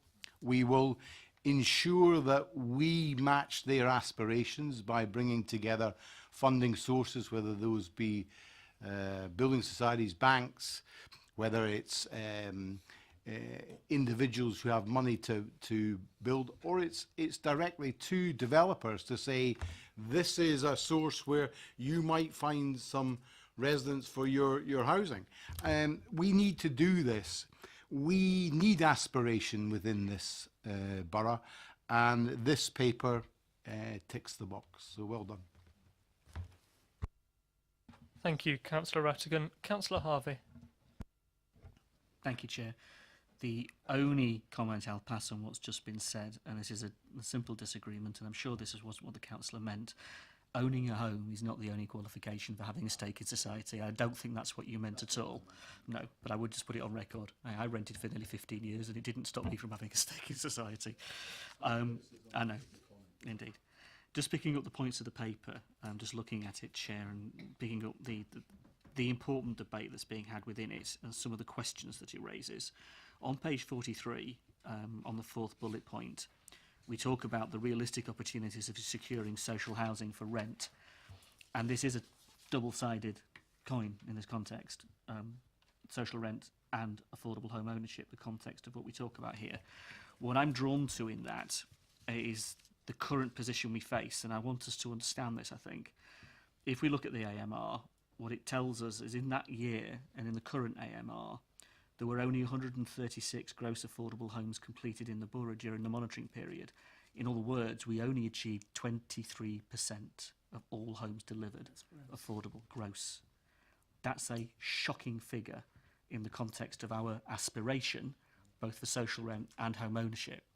If I look at what we've got in front of us at the actual performance panel at the moment, the figures are still in red. While the figures have changed, the proportions haven't. The proportions are still concerning in the sense of what we're looking at. And in fact, the figure as I look at it in the moment in terms of build completions, still looking at only 30% in the context of our targets. So I feel the issue here isn't, you're right, one or the other. The issue is one of supply, which is incredibly important. If we then take the debate that's in here, in the paper, for example, if you go over the page 44, that bullet point at the top page, again, this is language again, but I'm just conscious of the language you choose to use. In the strategic context, tackling social exclusion, particularly in deprived areas, by creating a greater blend of tenures, I can understand that, but a sustainable mix of residents. And if I'm living in a London borough, or I'm living in a borough that might have a different political context, that word of creating a sustainable mix of residents raises concerns for me. Now, I don't think you mean anything by that, but I'm just concerned by the language in the sense that I don't think I'm reading it the way you mean it. And if I'm reading it the way I'm reading it, then others will as well. And I don't think you mean that. So it's just the notion of the language we use. We don't want to be into gentrification or gerrymandering in the context of communities. And again, it's how we choose to express ourselves in these terms and that they're not read differently. What do we mean by creating a sustainable mix of residents? And it's exactly the point that me and Councillor Rattigan have just exchanged. In terms, because neither of us meant that, we know exactly what we mean by that, and our words matter. If I could talk about the Help to Buy bit for a second, on page 44 again. Again, anecdotal evidence suggests that those people that have used Help to Buy have found it incredibly difficult to sustain. There is evidence out there that the levels and the issues that residents are facing, particularly in the context of the buyback and the notion of the amount that the government want to take out of them. Thank you very much, here's the loan, here's the Help to Buy bit, but by the way, we want our pound of it as well. That concern to residents is significant in the Help to Buy scheme. It isn't as affordable as it is thought to be, or we would like it to be, or it is hoped that it would be. And that's evidence coming back from those people that are experiencing it. So as a product, the range of products and what we mean by them again becomes important. So when we talk about for home ownership later down the paragraph there in 323, we talk about all the different types of products there. I'm interested in what the genuine affordability of they are to residents in our borough. As to the product might have a nice name, but beneath that, just genuinely, how affordable is that to the very people we want to access this kind of housing? I'm pleased to see in 324 that we're talking about the intermediate and the way that the intermediate product can deliver for us in that sense and what that could mean, and the fact that we are as a borough perhaps already delivering on that, and that's an important point to bear in mind. But that, again, that raises the point about supply and the overall figure when we're not delivering on the social rent either, and I use the word social rent with purpose, because again that comes down to affordability, because affordable rent is not affordable to very many people in our borough. In terms of the commitment to CN1, I welcome that. I recognise the difference. I know why the policy is there, and I know what we're talking about in this paper, but I'm really pleased to see that stated in the paper, and I think that's important. And could I talk about the table just for a second, Chair? In terms of 343, I am concerned to see the trajectory moving away from our policy, and I would like to know what we can do or how we can address that. Because if we are giving planning permissions in the way we're giving them, on sites we're giving them on, yet we are still seeing a drift away from our policy position in the context of those figures, that is a concern. And we need to address that somehow. That might be a matter for DC to pick up. It might be a policy point for us to pick up. I don't know. But that is a drift away from our policy position, and we don't want that. In terms of the Invest to Grow, I would just make a comment to pick up on what Councillor Cubitt has raised, and I agree. I'm concerned at what CBRE might be looking at as our consultants we're paying them an awful lot of money to come out with an awful lot of scope of what we could do, and I don't want them, and again, this is anecdotally what I understand, looking at 5-unit schemes in a rural area that might make an awful lot of money to the council because we build them, has nothing to do with affordable housing whatsoever, but might well be an investor grow opportunity where we build some houses that do house people, but not the people we're thinking of in the context of this paper. And it might make the council some money. That's great. But what it isn't doing is the social good, the other element of what we want. So we need to be careful here about what we're asking our investor grow fund to do. And that's where I do pick up the point, because I think I agree. If we're going to use the money, and we're talking here of 55 million, not just a million, but 55 million, we can do an awful lot with that. And I know other boroughs would bite our arm off for having 55 million to tackle some of the housing crisis that they've got. We've got a housing crisis, we know it, we identify it here, and I respect what we're saying here. I'm just looking for, if that's just CBRE doing it in isolation of what they think best, and then you've got the housing board, the relationship there needs to be looked at, because I am concerned if that's their idea of what delivering a housing scheme is. In terms of going forward, I recognise that this is just a narrative. I recognise it's just a paper as written. Some of the detail on this I think is going to be essential for us to understand just what we can do to influence this whole agenda. And it is a moving feast, I do get that. So when we can pick that up and debate it, Chair, I don't know. When would be the right time, where the Cabinet member, where the manager sees it coming back and fitting in, I don't know. But it would be good to see it back at this committee in the future with the detail when it's a bit more fleshed out. Thank you. I think that slightly transgressed into comments as well as questions, which is fine. That's not a problem at all. Kate or Councillor Mrs. Reid, if you can, do you want to comment on any of that? Just really Councillor Harvey's first point about the language used in one of the paragraphs, which I've now lost, unfortunately. Yeah, but yes, you're absolutely right. If it's, I mean, that wasn't the interpretation that was intended. So if it's open to that misinterpretation, then we can tweak that, definitely. I think that would be helpful. I think the other points have been taken on board, and particularly if and when we do come back with detail, I think that would be helpful to addressing some of those concerns. Next, yeah, Councillor Potter was next.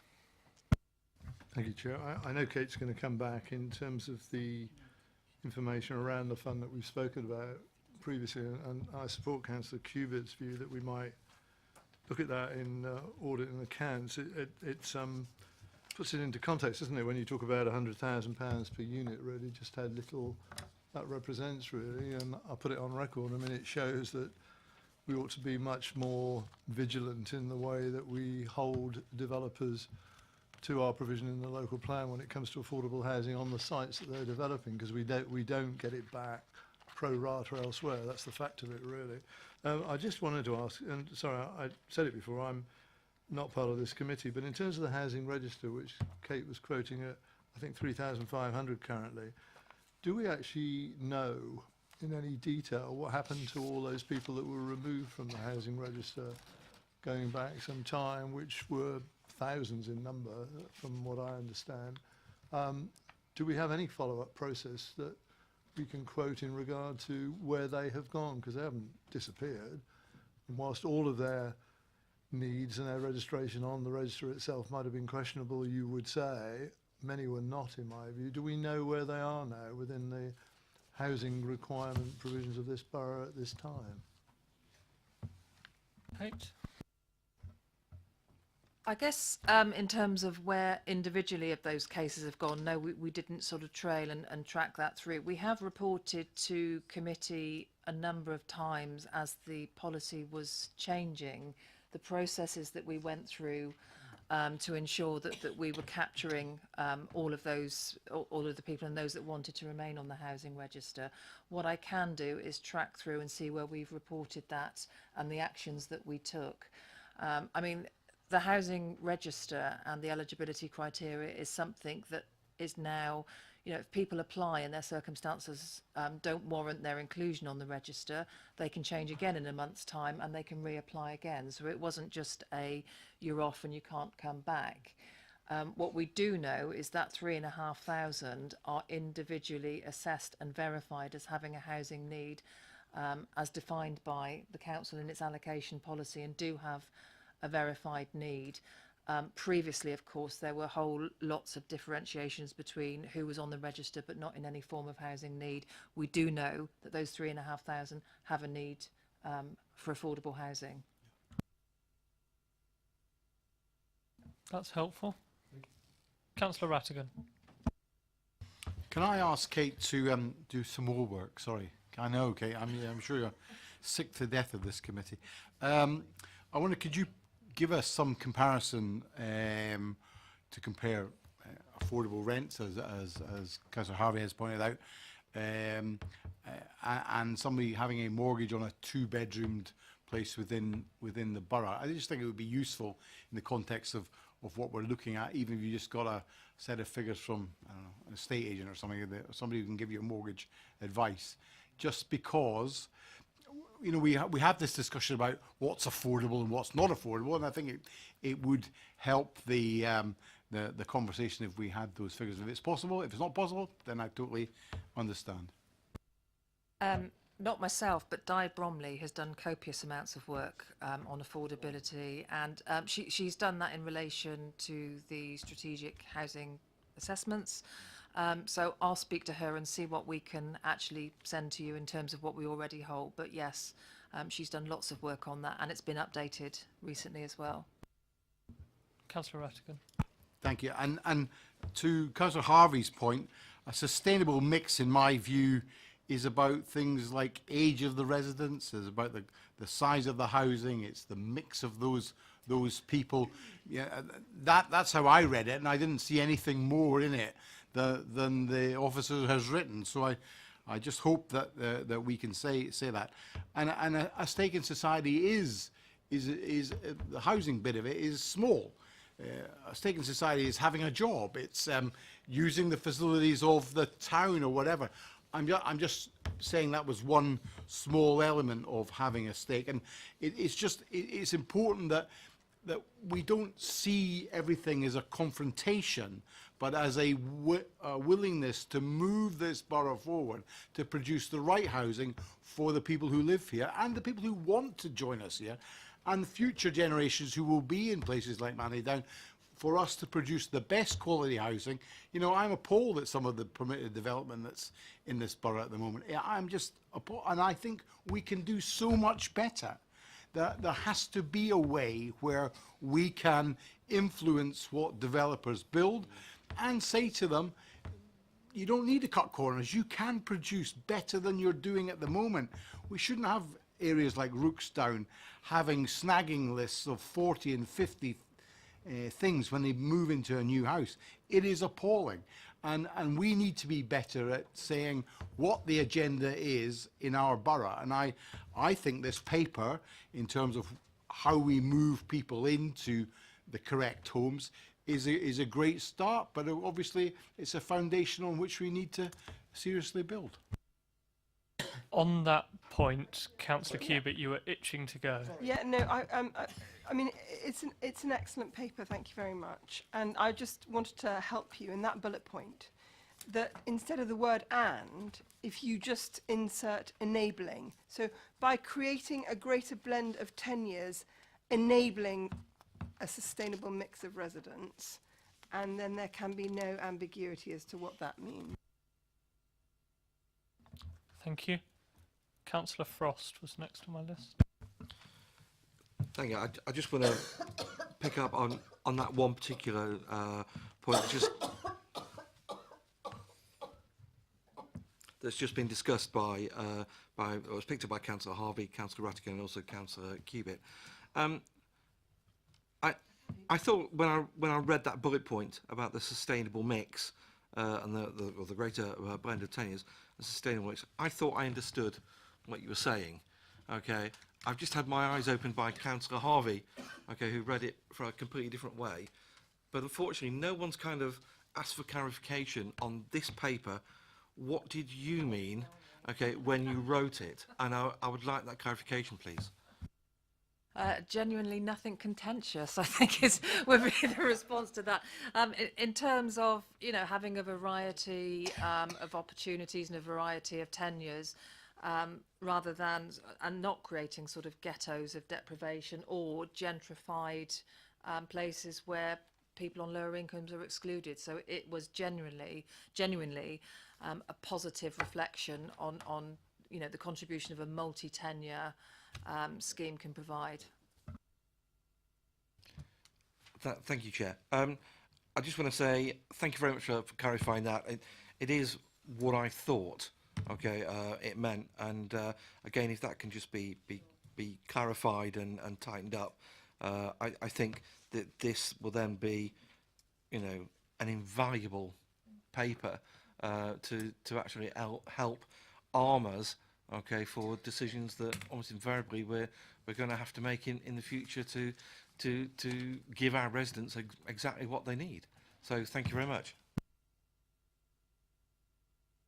Thank you, Councillor Frost. Councillor Miss James.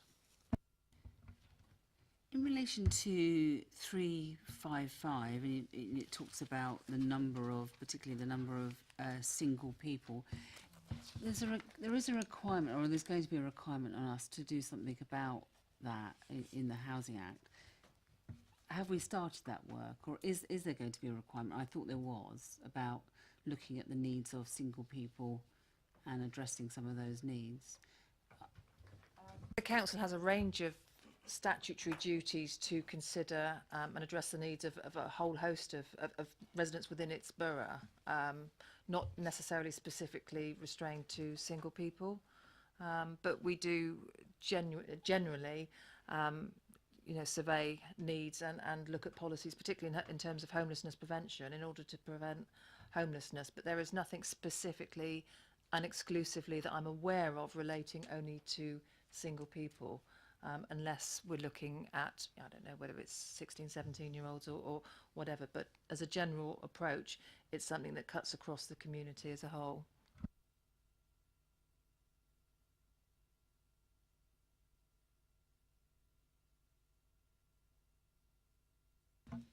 Okay. Are there any other questions? In which case, the comments that I've got so far have been expressed by the committee. We spoke, Councillor Parker started us off with rent to buy. We also, Councillor Potter mentioned about the concerns about permitted development in the context of no affordable housing delivery, and wanted a greater breakdown of the Section 106 contributions that have been given for off-site provision. I wanted to understand further about the lists and the social housing lists. We're looking to, from Councillor Cubitt's point about referring a piece of work to audit on the pools of money. We're welcoming the aspiration in the paper, and I think certainly from a personal point of view, I know a number of young people in the borough who would welcome this paper, in that, you know, they're people who've grown up in our borough, aspire to own a home in the borough. They're out earning a living, so and not huge amounts of money, so they don't necessarily qualify for various other schemes, but affordable home ownership is something that they want to achieve in the borough, so that's very welcome. Councillor Harvey mentioned about making sure that these properties are genuinely affordable, and we raised a concern on the grid about the tenure mix and the interplay with policy CN1, and welcome the fact that CN1 was mentioned in the paper. And we're looking to, once this piece of work has been undertaken further, to bring this back to committee. Councillor Miss James. We also challenged the language of 3.13, and also we talked about, and Paul talked about, those on the housing, or those in need of social rent against, and it's that we balance the two, and it's not one mutually against the other, and we need to reflect on those people, the 3,500 people who are in defined housing need.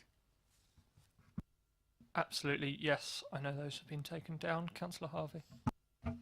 Just a couple of quick points. Could I pick up the point I made about the intermediate housing that we have provided, and the intermediate paragraph in 324, because that was important. I think we should recognise what we have achieved, but also that we are meeting and well able to meet what will be a future requirement without hitting what we do deliver on the rented side, and I think that's a very important point, and that was my reference to CN1. I did want to pick up the point about the lack of delivery. I think that's very important. The monitoring report and our performance panel show us to have a very serious issue, and I would like that to be recorded that we recognise that. And could I ask, Chair, in terms of the trajectory that I mentioned in 343, that we minute the fact of the concern about the trajectory of that table and how it's showing us moving away from our policy and how we need to somehow deal with that. Where that's picked up, I'm not suggesting. I just want to highlight the point that that shows us we're moving away from our policy and we need to deal with that. And finally, if I may, Chair, in terms of comments, could I raise something on page 48, which is the reference to Manydown? Because that's the reference to the Investor Grow bit. What I'm looking forward to and what I'm hoping on Manydown is that we do see the mix that we would like in our local plan delivered, the way we've talked about it in our local plan delivered. So when it says at the same time proposals for the development of Manydown include the council's direct participation or funding in the delivery of new housing to the borough, that what we do with our money in that context delivers, and I do mean this, socially rented housing, or I mean by that discount rented accommodation that people in Basingstoke can afford, which picks up Councillor Rattigan's point about the rents, about what is affordable in our town. And secondly, the affordable homes that we seek in terms of ownership, again, are affordable. They are genuinely affordable. And can I just go back to what I said about Help to Buy? I would just like to reference that the anecdotal evidence is that Help to Buy for many people is difficult. It isn't the product that it is made out to be. There are issues there, and we shouldn't ignore them. The other point that we raised, Councillor Rattigan raised, was around the evidence around affordability in relation to the housing market assessment. It makes reference to it in the report. That's the question that I was going to ask, but it's about demonstrating to us that piece of work that's gone on. And also I asked for the transfer list, the numbers on the transfer list. Not a problem at all. We'll get all those. Thank you very much all. I think we'll just take a comfort break until 10 past while we change over officers for the next paper. Thank you.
Thank you very much, members.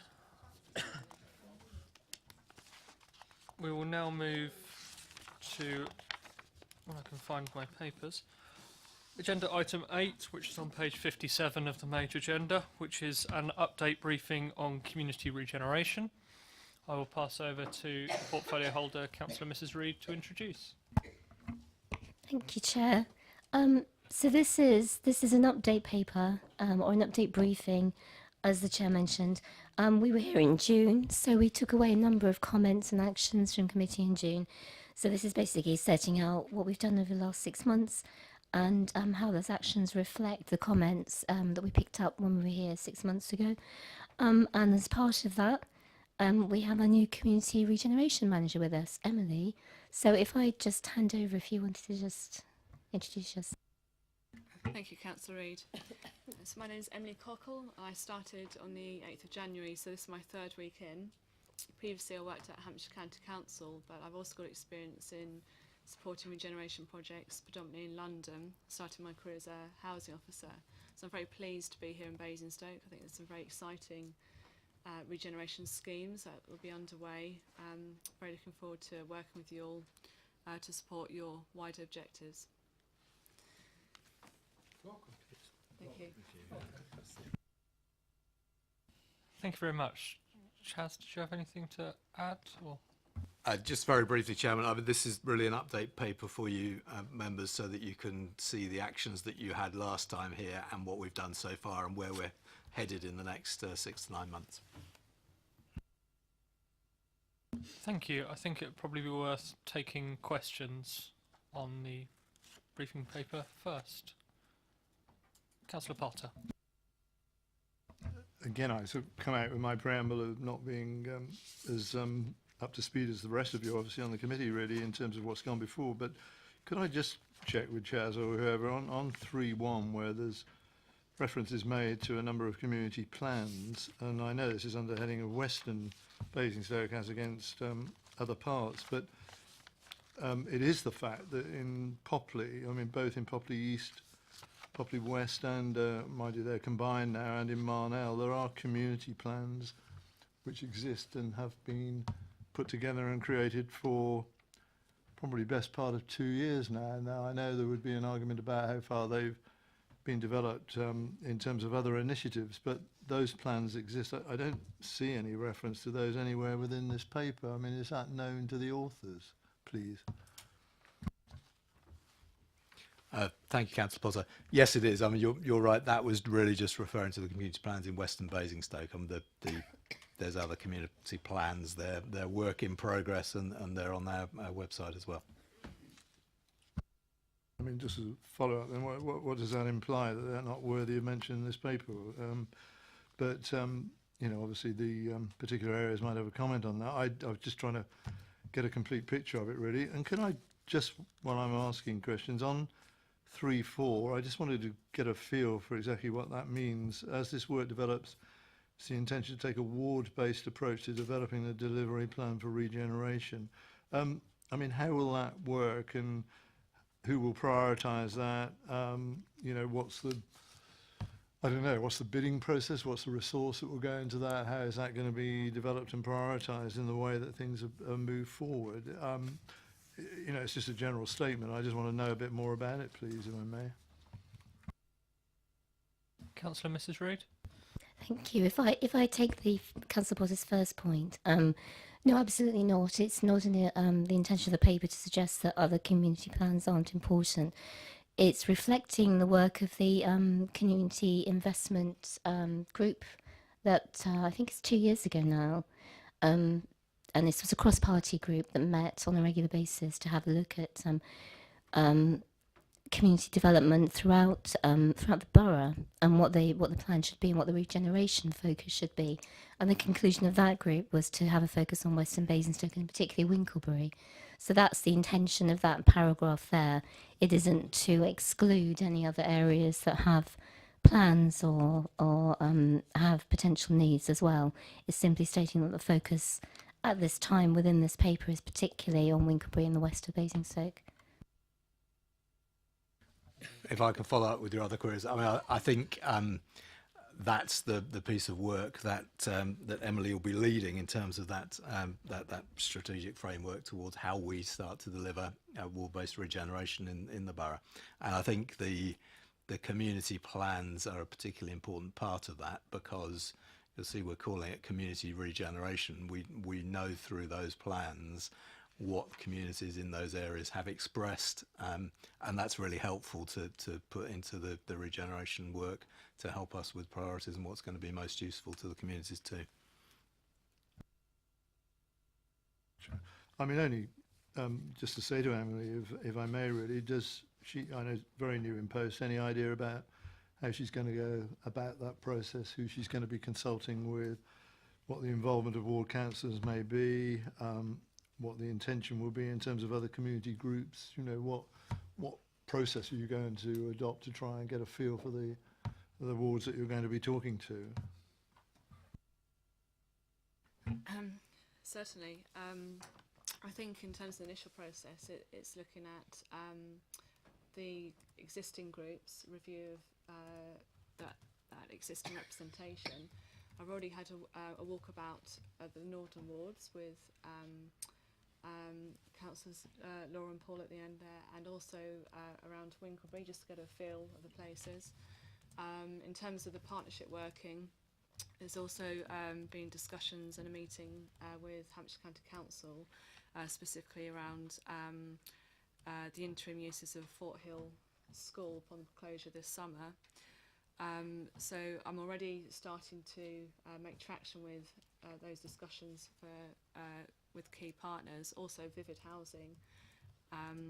So I think the housing providers locally will be key. I think also wider housing conversations with other housing developers as well as housing providers, and also I think with community groups and community other community representation, including business representation. I think that's key. A lot of the schemes will be housing-led regeneration, but I'm very keen to explore more comprehensive approach to engagement and partnership working, which will include business, and that will be both, I think, within the ward and from a wider locality to draw in further investment. Where I was based at the county council previously for 4.5 years, I sat in economic development, so I'm very proactive about engaging with businesses and attracting inward investment into Hampshire. So that's something I'd like to continue in terms of the relationships that I've built there.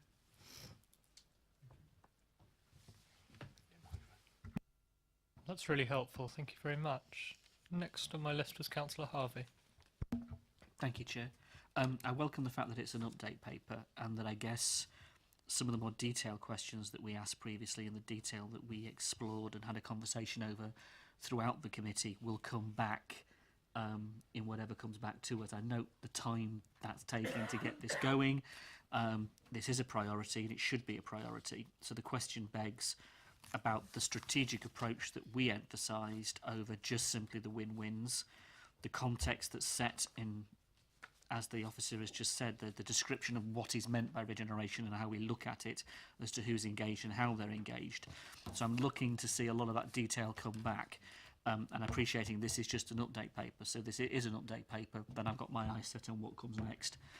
In terms of Western Basingstoke, I think this is a conversation that was had previously, and forgive me, it wasn't with the portfolio holder with us this evening, it was with another portfolio holder when they were discussing this at a different time, and it was around what was meant by Western Basingstoke and the community.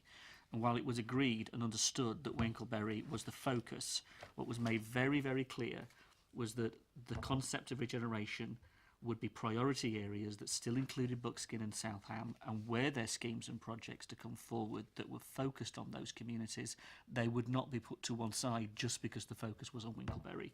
And I think that's worth just restating for the record for those communities, because if we do look at what we want in regeneration, the Southam extension, Buckskin, and for that matter Norden and Popley, and there are other areas around the town as well, in Brighton Hill as well, where you would want to see schemes come forward. If there are opportunities to do something, we should take them, but they must be relevant to a strategic plan.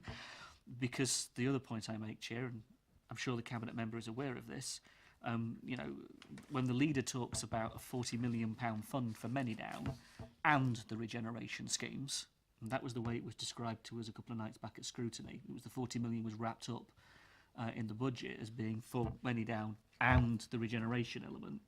Then Manydown's going to take a huge chunk of that. That's to be understood.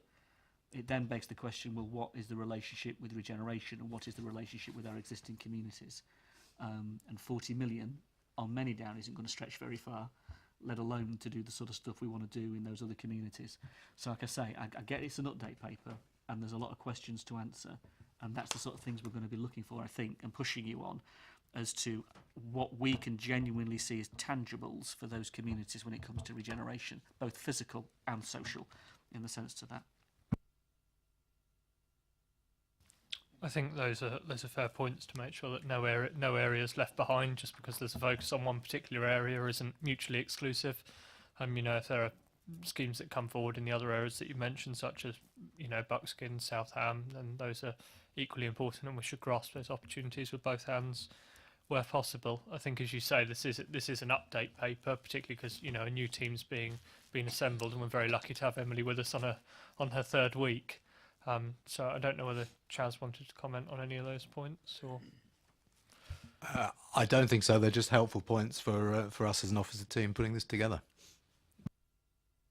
Thank you. Councillor Ms James. Thank you. And welcome, Emily, and it's great already to be working with you, so thank you for what you've all done. But I'd like to point to the annual monitoring report, and in it, it makes reference within the regenerations area of policy SS2 and regeneration. And what it says, it sets out the council support for regeneration of neighbourhoods across the borough, across Basingstoke. It identifies priority areas in Buckskin, Southam and Norden. So our local plan clearly identifies those areas within that policy. I'm not saying that we shouldn't be talking about Winkleberry because I understand the needs, but Winkleberry isn't mentioned within that priority areas. Not saying that we shouldn't, because I think we should.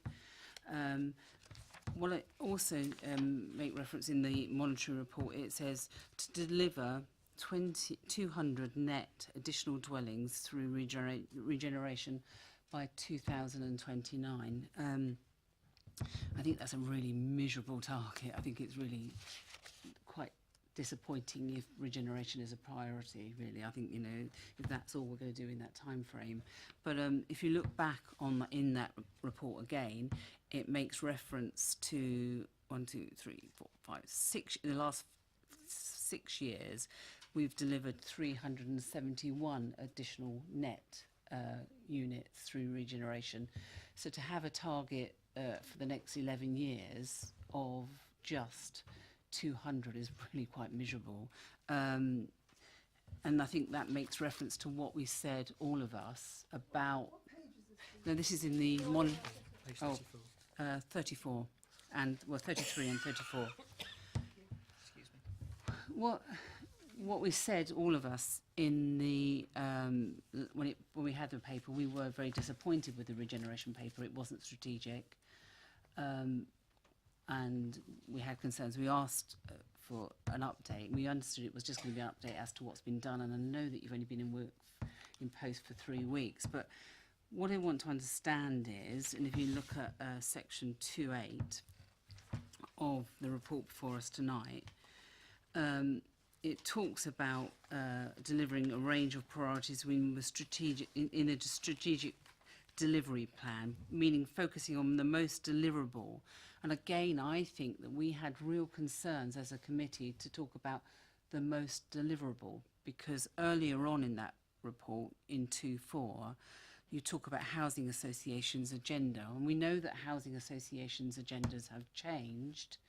And in relation to regeneration, what we were wanting as a committee is those areas that are not easy wins. How are we, and I know you're going to be bringing forward a paper later on with a strategic approach to regeneration. But what we're keen to know is, how are you going to deliver regeneration in areas that are not easy to win, and those areas that are going to need long-term investment, years of running time and preparation to deliver that regeneration that's going to be needed, even if it's, and as we talked about before, it's going to link to our vision, our 50-year vision. Or so what is it we're going to do? And I still have concerns. I know this is just an update, but it isn't telling me, and maybe you can tell me, how are we going to deliver strategic regeneration? Could you reassure us that it's not just the quick wins?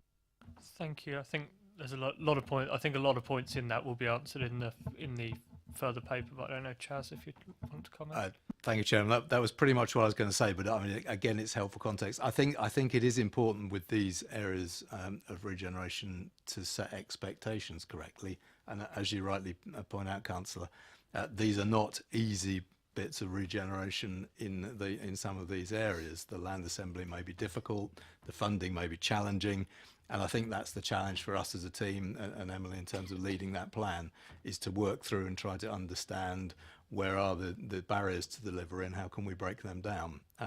It's not detail we've got tonight. That's the piece of work that we now need to do. Obviously, I don't want you to outline what I think we were wanting as a committee is not that you're going to say this is how we're going to solve this, but it's that the paper that we initially had was really, this is an area of direction. It's going to be those easy wins, those things, and of course we want that, you know, because that's why wouldn't you want that? But how we just want you to know that whether it's Emily or I'm not sure who it will be, is going to start to think about strategic regeneration, and that there is a commitment within the regeneration team to do that. I mean, whether it's going to be 25 years, 50 years, but is that still an agenda item? Because other areas are moving away from it. Obviously, housing associations are moving away from regeneration. But we need to know that there is a commitment. And I know that there's going to be a paper coming forward, but from when we first had it, that was, you know, it's been a year. That will be a year. We had concerns, and I think that's what we were all raising. Councillor Mrs. Reid. The paper that we came with obviously was in June. So we've come back with the update now because we've had 6 months to have a look at the comments and start the actions against it. So that was the point of this. But yes, you're absolutely right. There needs to be a strong strategic lead on this. Whilst we're talking about opportunities, if they come forward and they're small scale opportunities, obviously we would take them and we need to wherever they are. But clearly there are areas of the town and the estates in the town which will need some massive regeneration input over the next 20, 30 years, 40 years maybe. So yes, that's something else that has to be developed, and absolutely there is a commitment to that. I mean, we can't not do it. We can't not look at that, and we can't not explore ways that we can do it with our partners and with the housing providers. So that's a part of the team's direction, most definitely. Thank you. Councillor Miss James. Just thank you very much for that, and I'm reassured by that. Can I also ask, in relation to regeneration that we have done in the past, in relation to lessons learnt, I think it's an important piece of work that we look at, or that is looked at, but also in relation to those areas to ensure that we don't see decline in those areas, that they're not going to need additional regeneration in the short term. I wonder whether we can, as part of that piece of work, look at what is going to be done to look at where we have achieved regeneration, and what are the lessons that we've learnt from that regeneration, and ensure that those areas are not in need of, or will not be in the short term in need of any regeneration going forward. Chaz? I think it's a point well made, and I mean, in our walk around with yourselves around the Northern Ward area, that was one of the topics of conversation, wasn't it? And I think that's something that we'd want to work into this work to understand that. I mean, I think there's obviously clearly resource commitments and other issues there, and they need to be understood. Thank you. Councillor Rattigan. Thank you, Chair. Point 33 on page 59. You're talking about your Vivid are the coordinators and the managers essentially of the master plan for Winklebury. I'd like to know how you're going to feed into that, how we are going to feed into that process too, and how we can keep Vivid on point to make sure that they deliver this master plan, and to make sure it ticks the boxes we want to tick for the Winklebury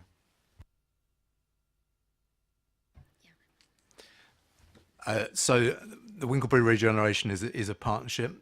Key partners involved around the table are Vivid, ourselves, Hampshire County Council, and the Clinical Commissioning Group, North Hampshire Clinical Commissioning Group. And others to feed in will be the community group in Winklebury as well. So we'll have a project management framework that cuts across those partners. Different partners will take different roles. Vivid have clearly got a large land ownership interest in the Winklebury Centre itself, and we'll do it through a programme management process. We'll also, it will depend what emerges as to what sort of contractual arrangements that there may be or who leads what. What they're doing at the moment is working with us, so they're not off on their own. We're working closely together, and we've got a quarterly steering group that keeps a close eye on what's going on in delivery of that.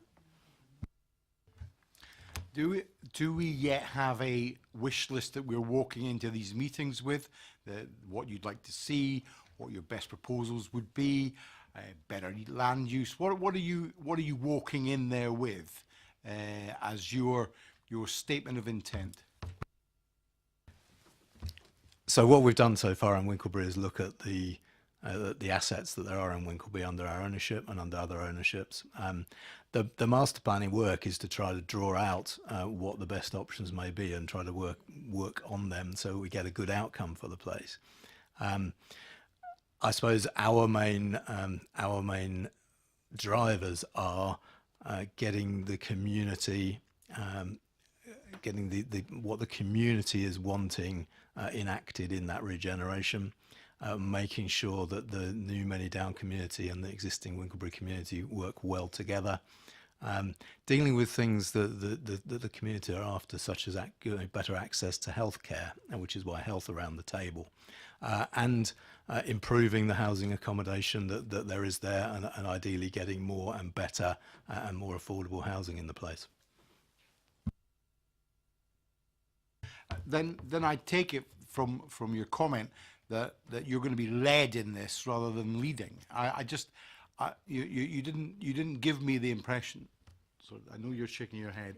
The question to Chaz, if that's okay, is that we need to be seen to be leading this project. It's our borough, and although these people are outside interests, they have wider. Sentinel have a much wider picture of the whole area, and I just want Vivid.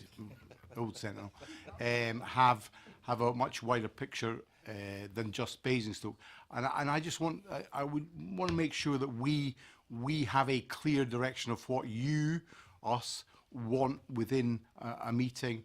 So it's better land use. It's if we're going to rebuild houses, we get an extra 20% or an extra 10 or whatever number would make a substantive difference. It's very important that we do to ourselves the best that we can. And I wasn't just 100% sure on your reply, Chaz, that we were leading this rather than just feeding into the conversation. Councillor Mrs. Reid.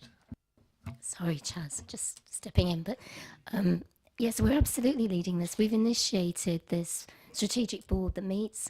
As Chaz says, we have the partners around the table. We've brought that body together. And we've sat down with the maps. We're looking at land ownership that we have, land ownership that Hampshire has, land ownership that Vivid have, and they're a substantial partner where that's concerned. And we're saying, let's drive this. This is the agenda. This is what we're looking at. And there's no question that it's being led elsewhere. The point about the master planning is that Vivid have taken that on board and said they're happy and willing to do that, which is actually a plus for us, because that's a, if you like, an indication of their stake in the partnership. They've offered to do that, they're funding that, which is great. But that's under the auspices of the strategic work that Chaz has been leading on as we've gone along. So yeah, it's a total commitment to, what we're talking about is a large scale regeneration as well. It's homes, it's additional homes. As Chaz says, it's the buy-in from the CCG, and it's giving Winklebury back something that it needs, and also making sure that Winklebury, which at the moment might feel a little bit as if they are taking all the impact of money down without any benefits, actually feel there is a real benefit to them, and that something is really happening there. And of course, you've also got within that area Fort Hill School, and that's why Hampshire there. And we have Hampshire officers who are saying that they feel that Hampshire needs to give something back to the community. So that's an important thing that we're reminding them about.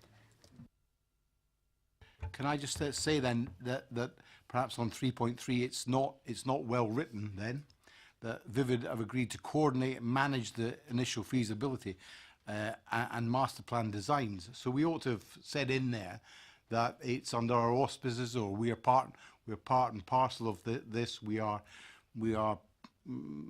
put our stake. If we have a big stake in something, it is written to that effect. Because if you're reading the papers, as I was, it doesn't appear so. I think that can potentially be picked up in Well, the doesn't it full say that programme. in 3.2? Isn't that the point of 3.2? Let's not get into the semantics of the different points of the document. If when it comes back as the full paper, we can ensure that it says, Basingstoke and Dean Borough Council has a full commitment to this work and is leading on this with partners, and Vivid have agreed to take on their role as part of this too, which includes management and initial feasibility options. That would be great.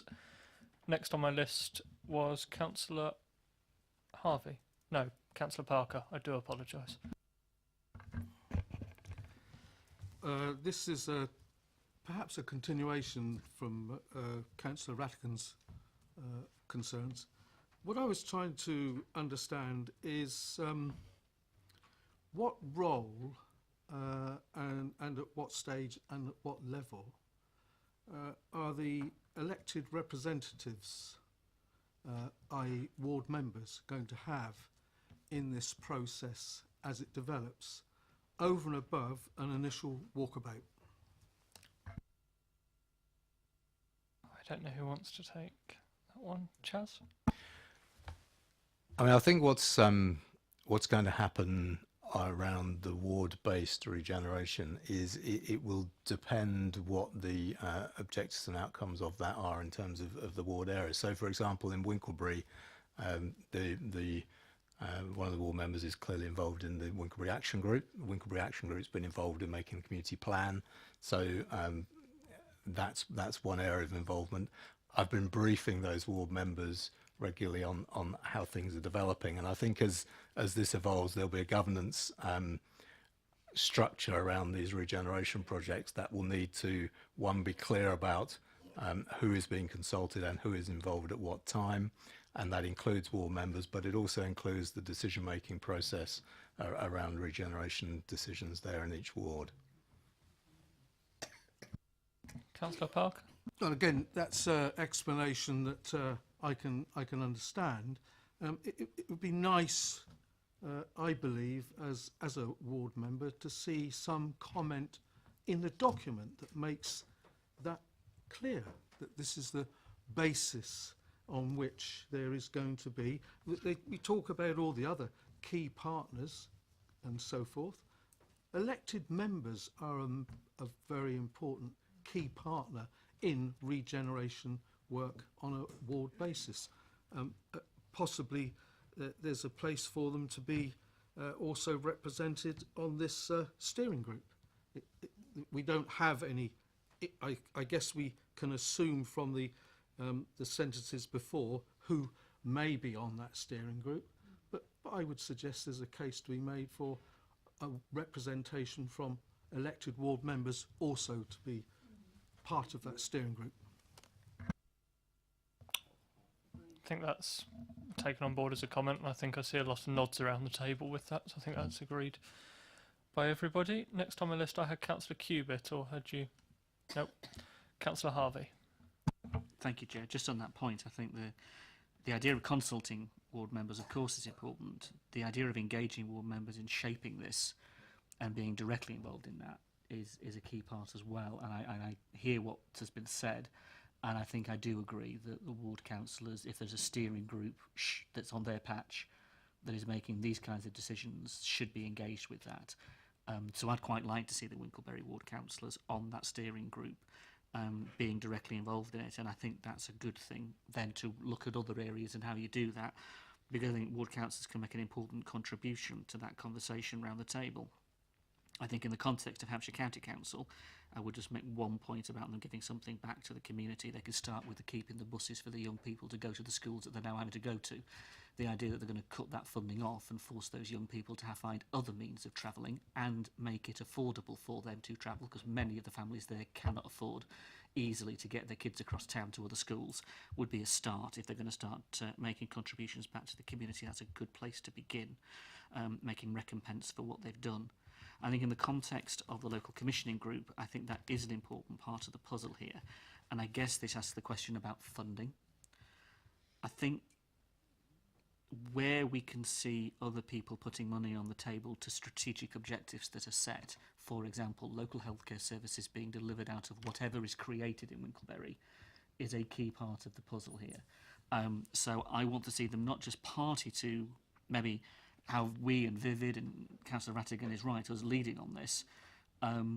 It's what do they genuinely bring monetarily to the table with their budgets and their staff and their expertise, so that the regeneration plan, if you like, then is sustainable going forward and guaranteed. That's a very important part of the puzzle, I think. I would just make a point about Vivid going forward. Having now experienced Vivid's, and it was Sentinel rather than Vivid, and Vivid's going to be different beast again. Vivid is not Sentinel.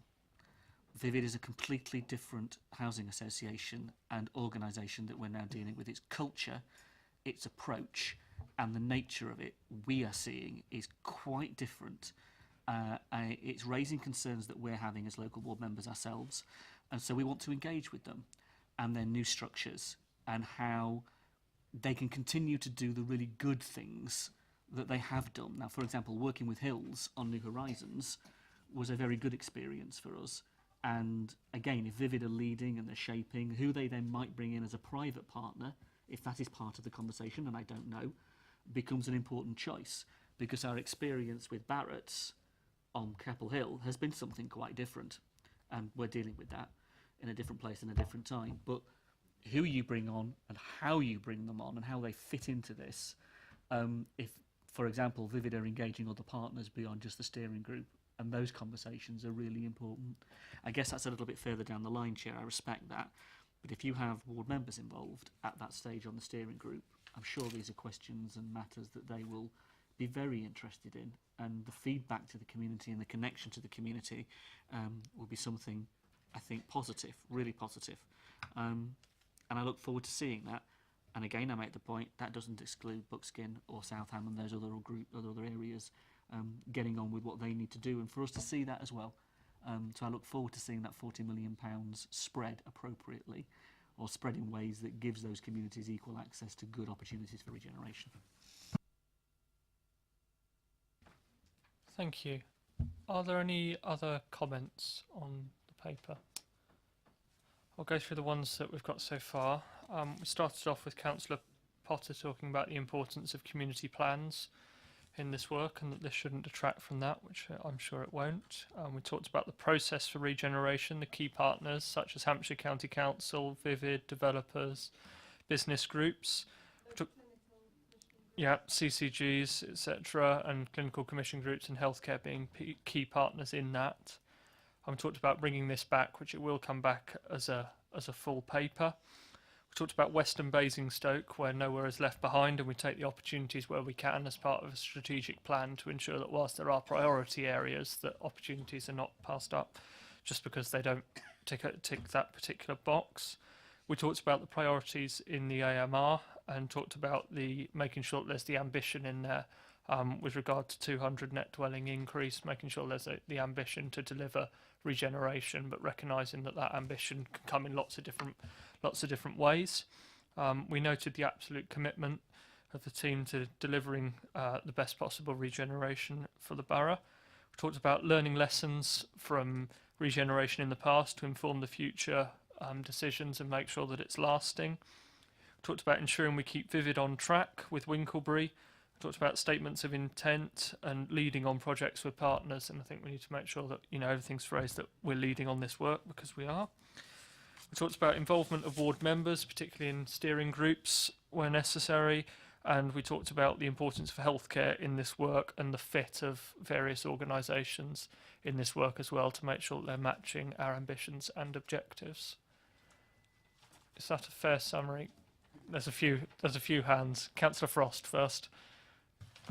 Thank you, Chair. I'd just like to pick up the comment you made about Western Basingstoke and no one left behind. The way you said it to me sounded as if you were focused on Western Basingstoke, and what I'd like to clarify the point being, it's Western Basingstoke focused, but across the borough, no area, no one is left behind.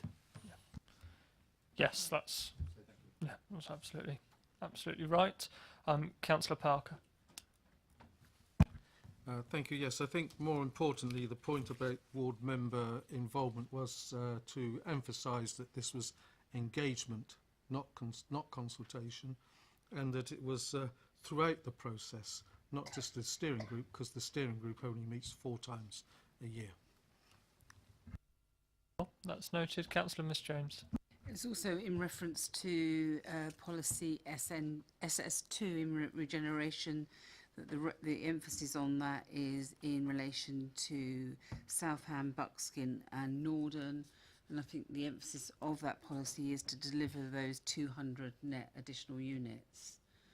And I'm not sure, and I'll be interested to have that debate really, as to whether the community investment framework in relation to the Winklebury area or the West of Basingstoke trumps the local plan. I don't think it does. So I think we need to remember what the focus is of our regeneration.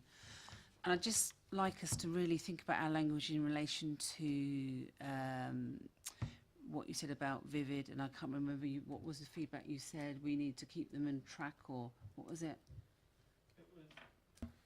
Microphone. Sorry. That's okay. It was Councillor Rattigan's point about ensuring that we keep Vivid on track with our aspirations and making sure that we're working together with partners. Can I just remind people that Vivid have been pushing for sort of regeneration of this area, and I think you have to remember that regeneration is partnership, and it's not one particular person. And I do think that they may be a bit insulted by that, and I think you have to be very careful of the language we use when we're talking about partners. And in my discussions with the Sentinel group, as is then, going back a couple of years, they've been very keen to regenerate Winklebury, but there's been lots of stumbling blocks along the way, and it wasn't them. So language is important. Absolutely. If we can take those comments then, does Councillor Miss Reid or want to say anything to sum up, or with difficulty potentially? Just to think. No, I don't think. Thank you very much. Thank you, Chaz, and thank you, Emily, as well. Thank you very much. We'll just have a brief changeover of officers and portfolio holder to move on to agenda item 9, which is the landowning position on Manydown.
Thank you very much, members. I'm slightly wary of inviting another person into our midst, given the illness around the table tonight. So I think our third portfolio holder is fighting fit, which is good news.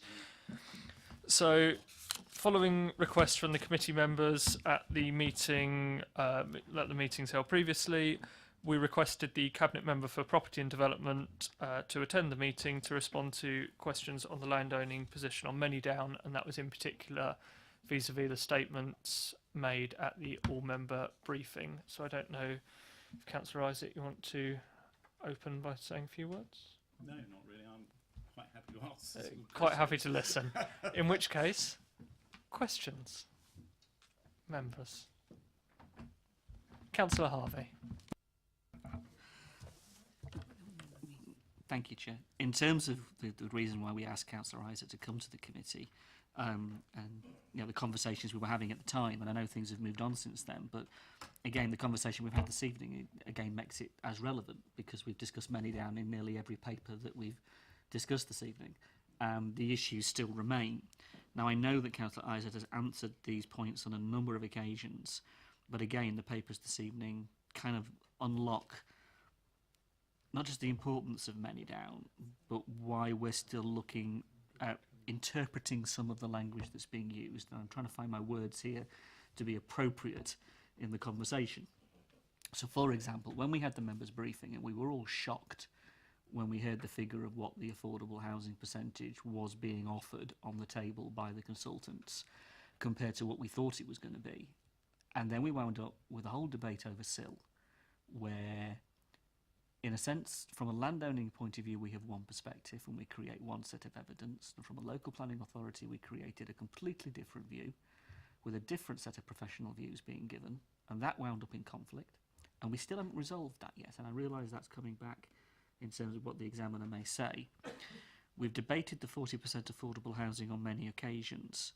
And we still actually haven't bottomed that out, really, because there is a difference of opinion, I think. And I got the feeling at the last Many Down Overview Committee that there was a sense of where we felt very strongly on it, and to say the Cabinet Member didn't is not fair, because he did. I think the point is the deliverability of that, the assuredness of that, and as far as you think you can go compared to where we would like you to go. And that's a debate, I think, that we're going to continue to have.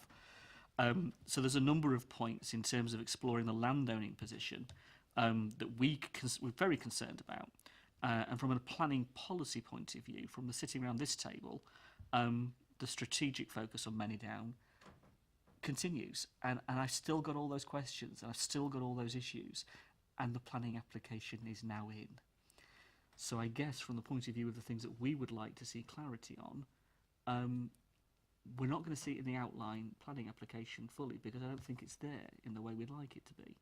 And I'm not sure how we're going to reach or continue to have the level of cross-party involvement that we would like until we see some resolution of these. And I want to see that. We don't not want to see that. So whether the Cabinet Member would like to bring us up to speed on where he might have got to through Christmas to where we are now would be appreciated, because that may help. And if it doesn't help, then we'll continue to have the debate. Thank you. Councillor Isaac. Thank you, Councillor Harvey. Where to begin with that question? Well, I think the first thing to state is that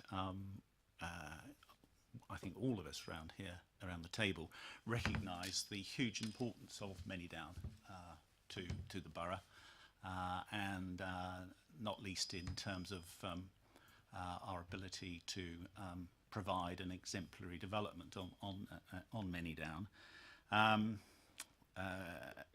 We're all impatient to get to a point where some of the clarity that you seek can emerge and be made public. And you know that we are at a hugely important point in the whole process, because we are very close to receiving the recommendation from officers on the private sector partner that we should be working along with, and that's going to Cabinet on the 6th of February, and that's going to be of huge significance, because clearly they are going to be 50-50 partners with us and the county, and we'll be working very closely with them. And they in getting to the point that they've been to, where they got to be selected, they have signed up to our principles for Many Down. So that but again, they're going to be able to. They're experts. They're going to be able to contribute to taking forward our vision, our shared vision for Many Down.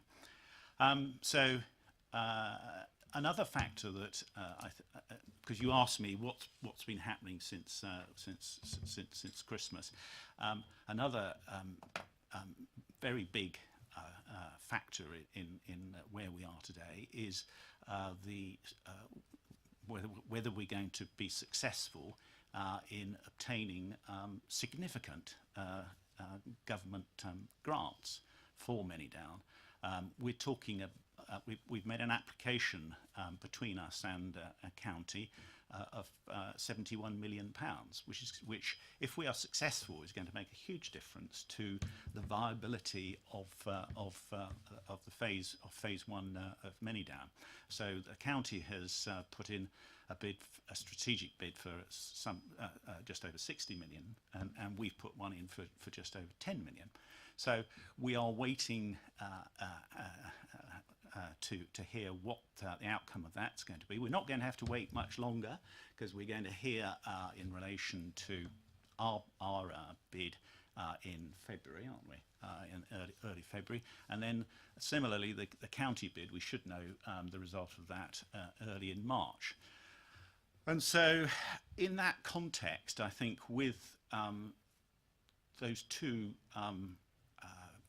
very big factors coming into play at this point, the question of taking forward the outline planning application is one where we've with officers' advice and consultants' advice, I think that it makes sense for us to wait till after the elections to take that to Development Control Committee, and so that's what we're proposing to do. And I think that will give much greater clarity, because that's what we all want. You know, I've said this on many occasions, and the administration collectively makes this point, that we want to deliver a policy compliant. It's our local plan at the end of the day. It's the administration's plan that was supported by some parties, not others, but it's our plan, and we want to see that plan brought into effect, particularly on land where we are going to be we're going to continue to be landowners, and we're going to be developers of that land in the years to come. So there's so much at stake here, so I hope that I'm giving you a good insight into where we are at the moment. But it's all. I'm confident we're going to get there, and your confidence in me, I think, will be strengthened by the knowledge that we've got £70 million, because that will go a huge way. I know we're talking about Many Down. As a whole, phase one, the construction cost is something probably in the order of £600 million, something in that order. That 70 odd million could make all the difference in terms of viability. So let's hope that that those in Westminster understand what a good investment for public money Many Down phase one would be, because we are two councils that are working well together. We think we're going to have, through the procurement process, a very good private sector partner working with us, and so we will be delivering a first-class scheme of housing in the southeast, which is what's required, and that's what government wants. Government wants more housing, more quickly, quality housing, and it also wants affordable housing. So, anyway. Thank you. Councillor Potter had his hand up next. Councillor Isaac, I just wanted to check with you, if I may. As you know, outline planning applications vary considerably in their detail or not when they're presented. In terms of Manidam, what do you anticipate or what is going to be said about the affordable housing provision within the outline application? Because clearly, in terms of the DC consideration of this, we would normally expect a developer with a significant housing development to make it absolutely clear what they were intending to deliver consistent with the council's local plan in respect of affordable housing. Would you anticipate we're going to be absolutely clear in what we say in that outline planning stage? And if we're not, how would you anticipate the DC committee to review that? Well, of course, I'd never think of advising DC, because they will make their own decisions on these things. You know, this is very much something for the local planning authority at the end of the day. You know, the local planning authority can take a view. Well, actually, if there's a general commitment from the landowner to provide 40% affordable, that's one thing. Or if it's clear that because of the huge infrastructure costs that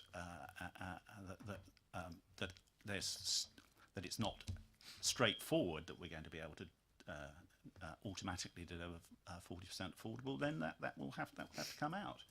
I think that what I understand is the case is that the possibility of doing it on a phased basis through reserve matters is not an option that may exist.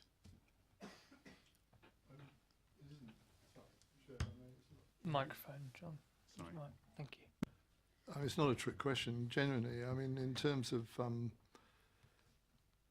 mean, it's not the local planning authority that's going to be submitting the planning application. It's the landowners, it's potential developers that are going to make this application. All I'm saying is, does he know what will be said in that outline application about the provision of affordable housing, as we would expect any other potential developer to be making it clear to a development control committee when they consider an outline planning application. It's as straightforward as that, I think. We have already submitted an outline planning application. And as I say,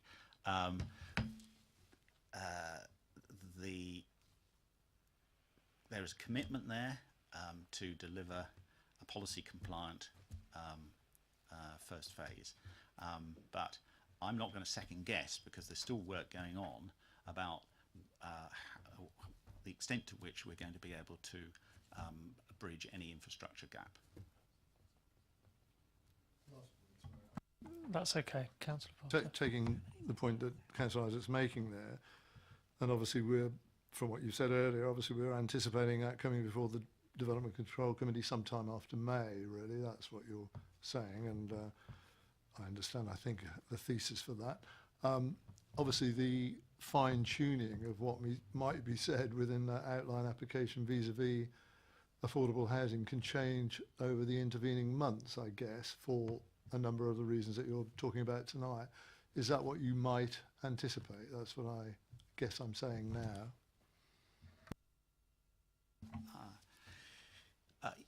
Broadly speaking, yes, because there's a lot of work going on, and you know, with a project of such a huge scale, there are so many variables in it, and so much that is still unknown.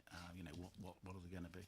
People are having to make estimates on what the value of the land will be, what price will we have to pay for the land, what the sale prices are going to be for the houses. So there's all sorts of estimates and work that's being done, and so.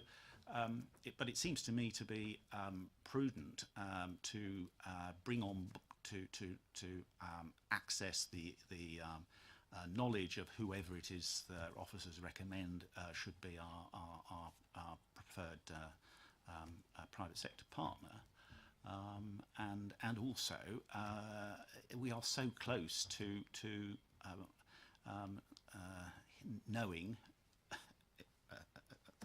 Or so I'm led to believe, about potential significant public sector funding.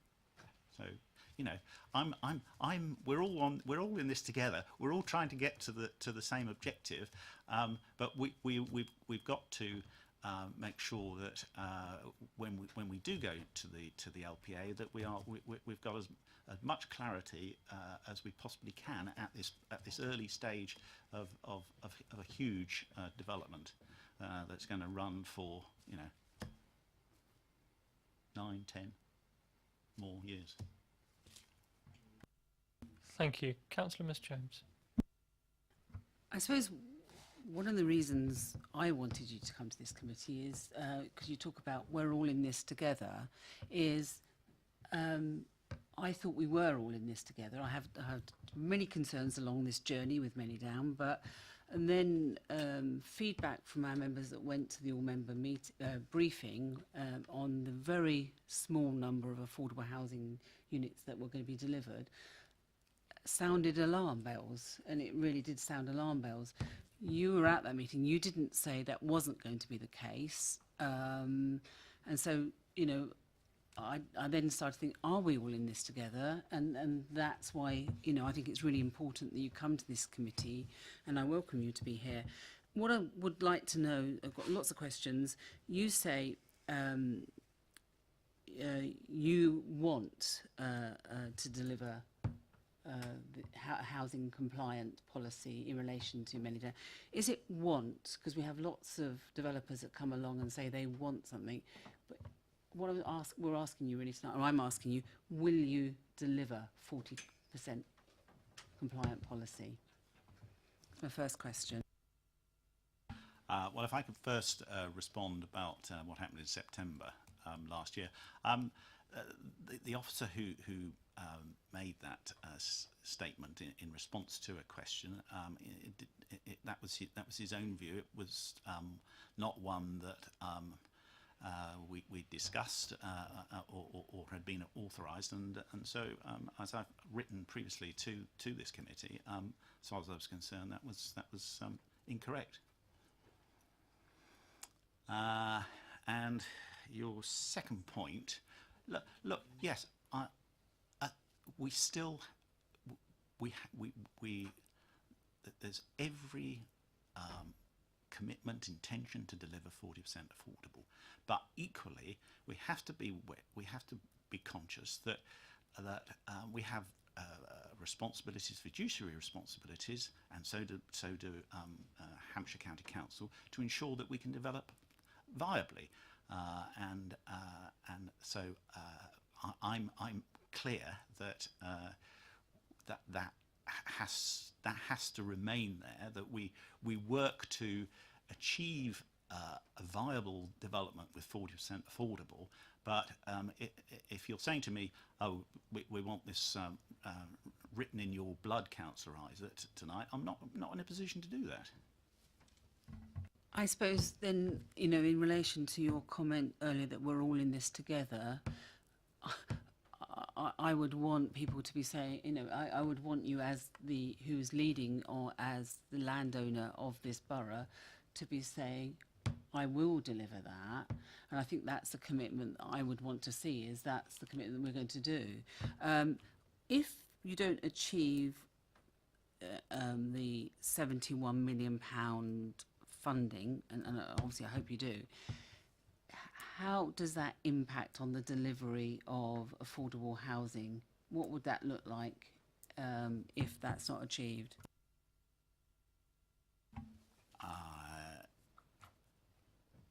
It depends whether it's nothing. That will have an impact, but well, there are still so many variables in this. There's also the question of how much is paid for the land, and there's also the contribution that of being able to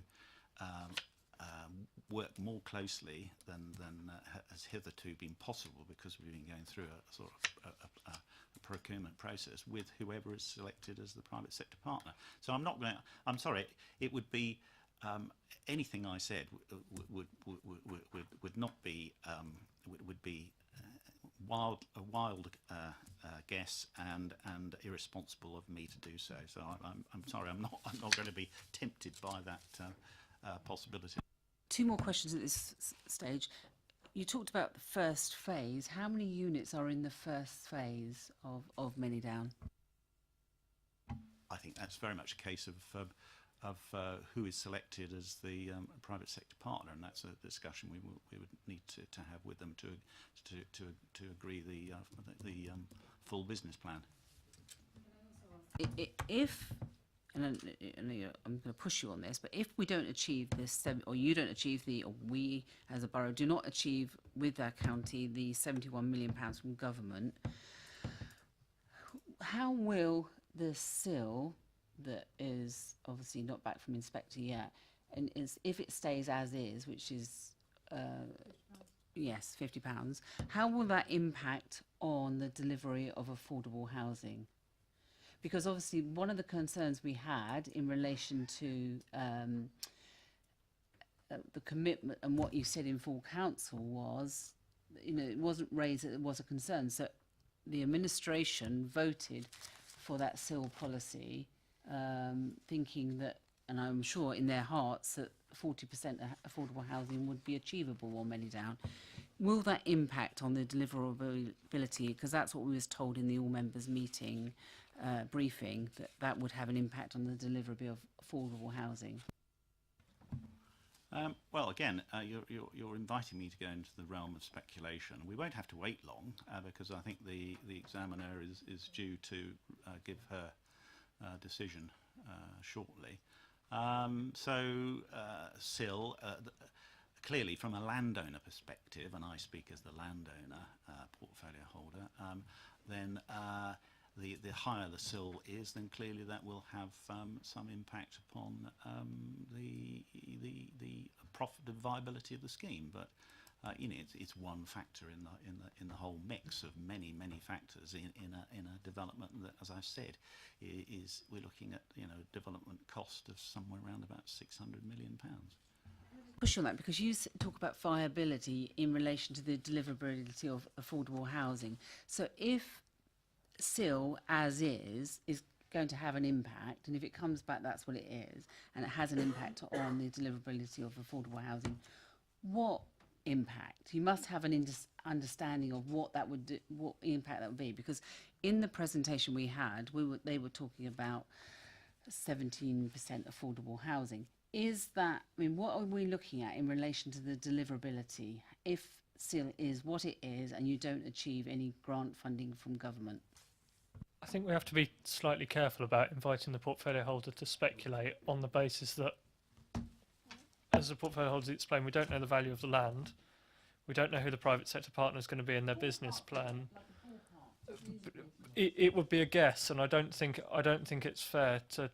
I'll ask the portfolio holder comment, but I don't think it's fair to ask the portfolio holder to stick his finger in the air and give a rash guess. I just think it'd be a height of irresponsibility. I'm not in a position to do it, and I would expect the examiner to take into account the representations that have been made by both sides, the landowner and the local planning authority, and will come up, I'm sure, with the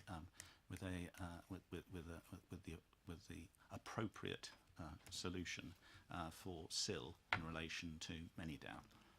And I'm not sort of tempted to stray any further into that, really. Thank you, Councillor Frost. It's on this point, Councillor Parker. I do beg your pardon.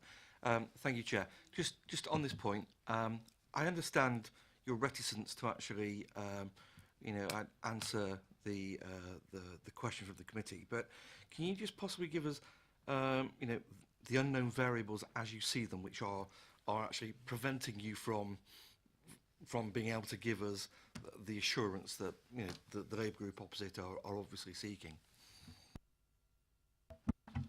No, I can't, because there's just the sums involved and the variables as such.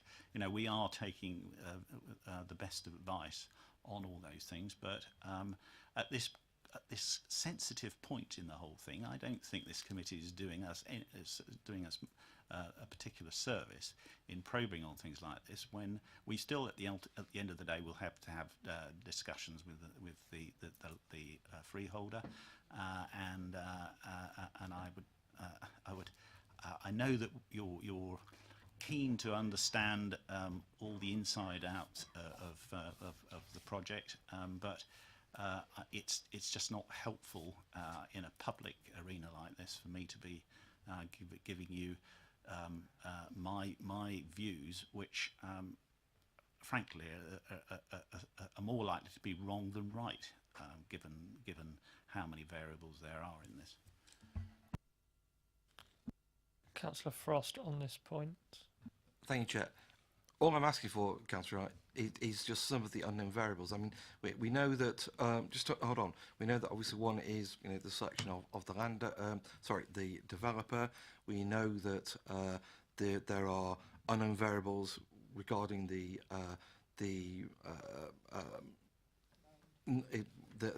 grants that we've got from national government. I'm just trying to get an understanding of roughly the other unknown variables that are obviously preventing from giving you an answer. So as I understand it, you'd like Just some a headings, list. just some headings. Okay, so I'll start, and then I'll ask Andrew to add anything that I've forgotten. So there's the cost of construction, what may be whether there are any problems in the land that we're not aware of at the moment. There would be the infrastructure costs, roads and so forth, sewerage and how we deal with that. I'm going to turn to Andrew now, and I've done the easy bit, so you can. Andrew. Thank you, portfolio holder. Good evening. I mean, where we talk about variables, we have a series of assumptions that are built into an appraisal model that on a development of this scale have quite far-reaching impacts when you change any one of them. All of those which Councillor Isaac has referred to. I think in particular we have the land value that relates to many down for which we have to negotiate and acquire is one of the biggest variables, and given the commercial sensitivity that we are in at the moment, it would be remiss to go into any figures or numbers in this meeting.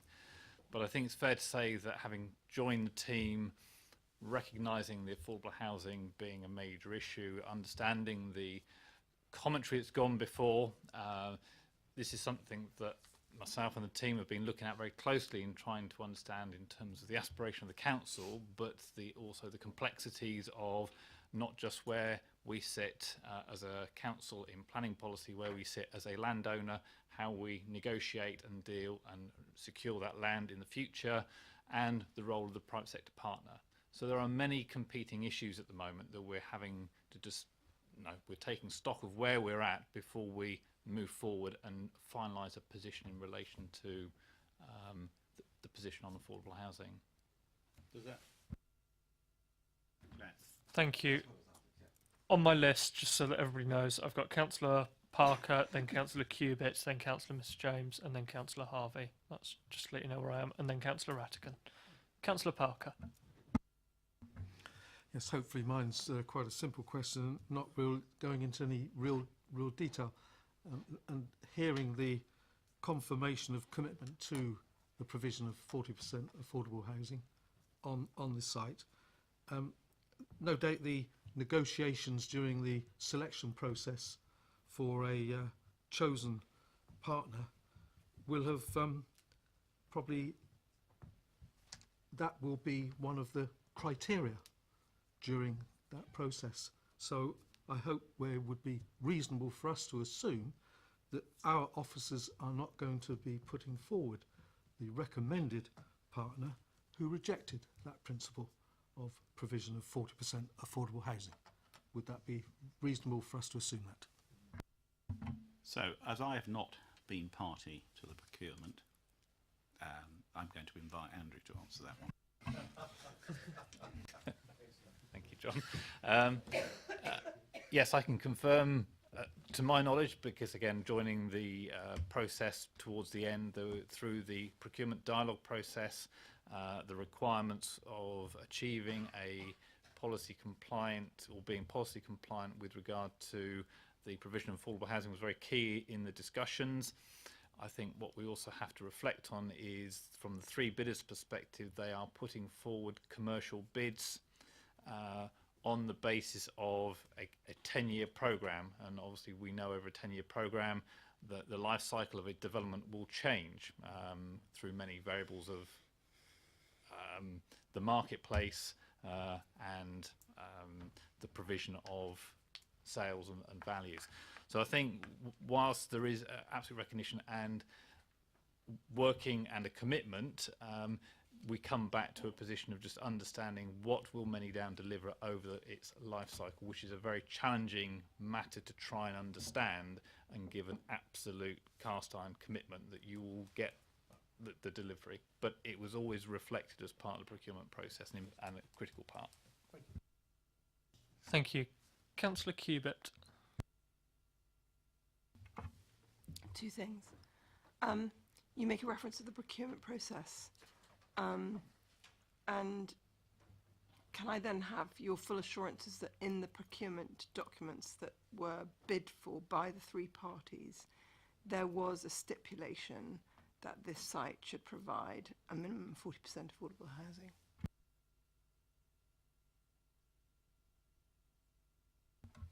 So the documentation and the dialogue with the three bidders that we've been working with over the last 9 months, as I understand, it was made very clear to them that the council's planning policy and their requirements that the bids must reflect the council's planning policy. Sure. I understand absolutely your response to Councillor Parker and to myself, but I'm not interested in dialogue. I'm actually interested in the legal wording of the tender document. Did it stipulate 40% affordable housing? Or presumably compliance with the local plan, which says that therein. Compliance with the local plan.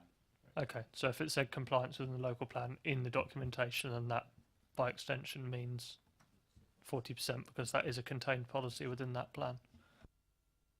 Councillor Cubitt. Yeah.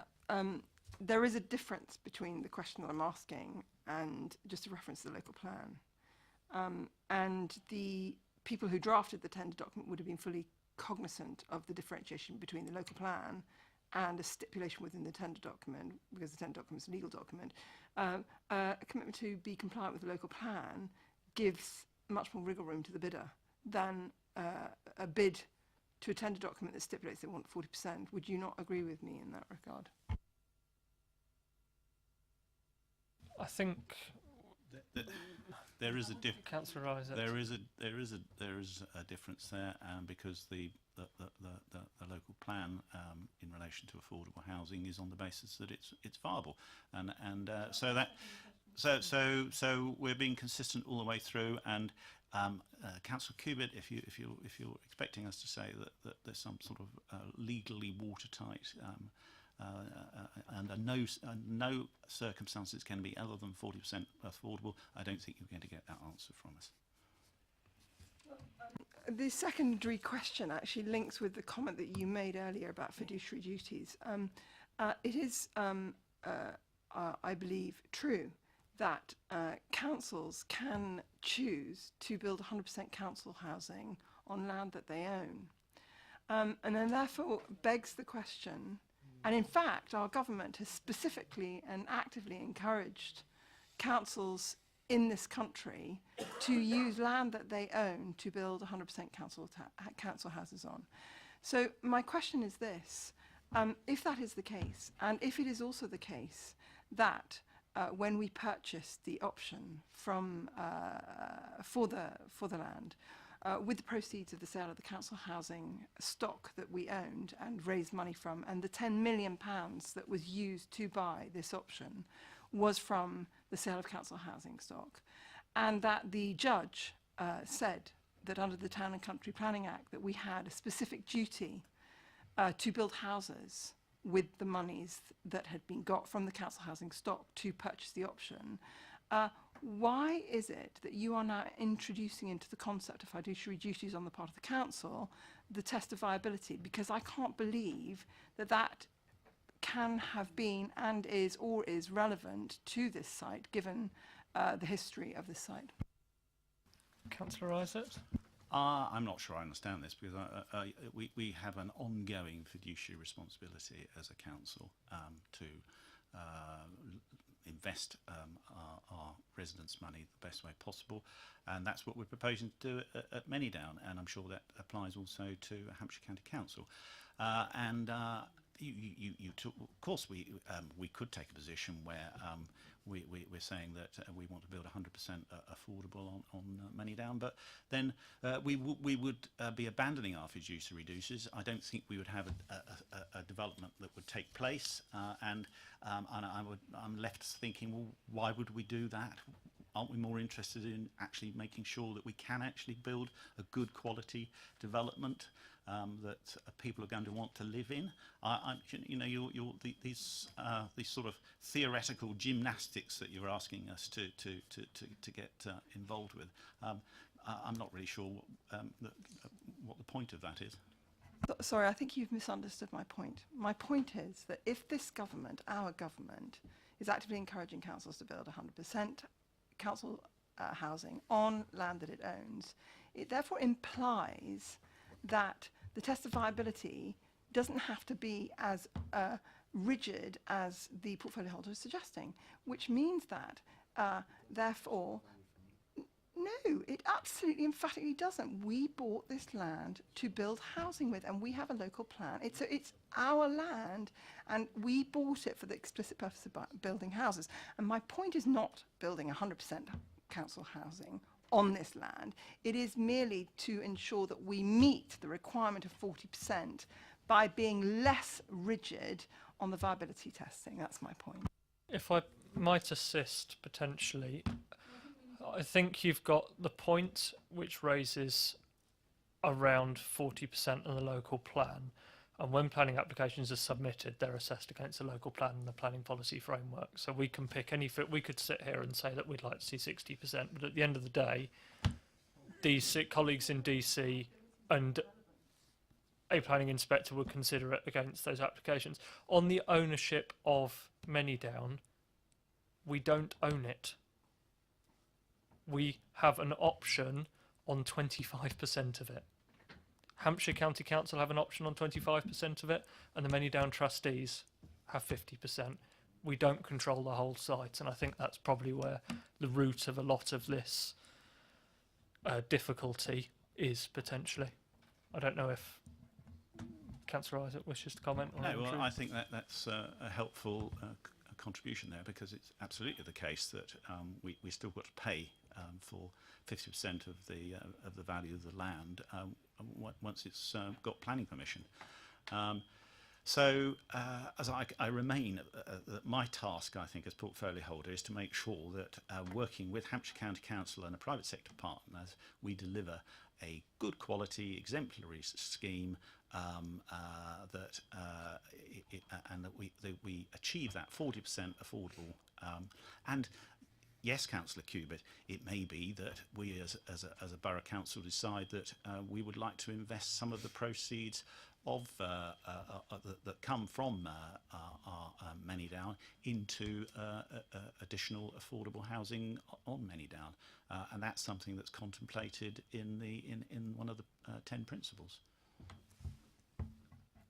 Just before we move on to the next person on my list, I'm conscious that we've just gone past 9:30, so are we content to suspend standing orders? I propose until 10 o'clock.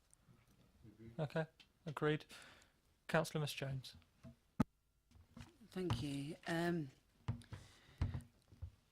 I suppose Onley says that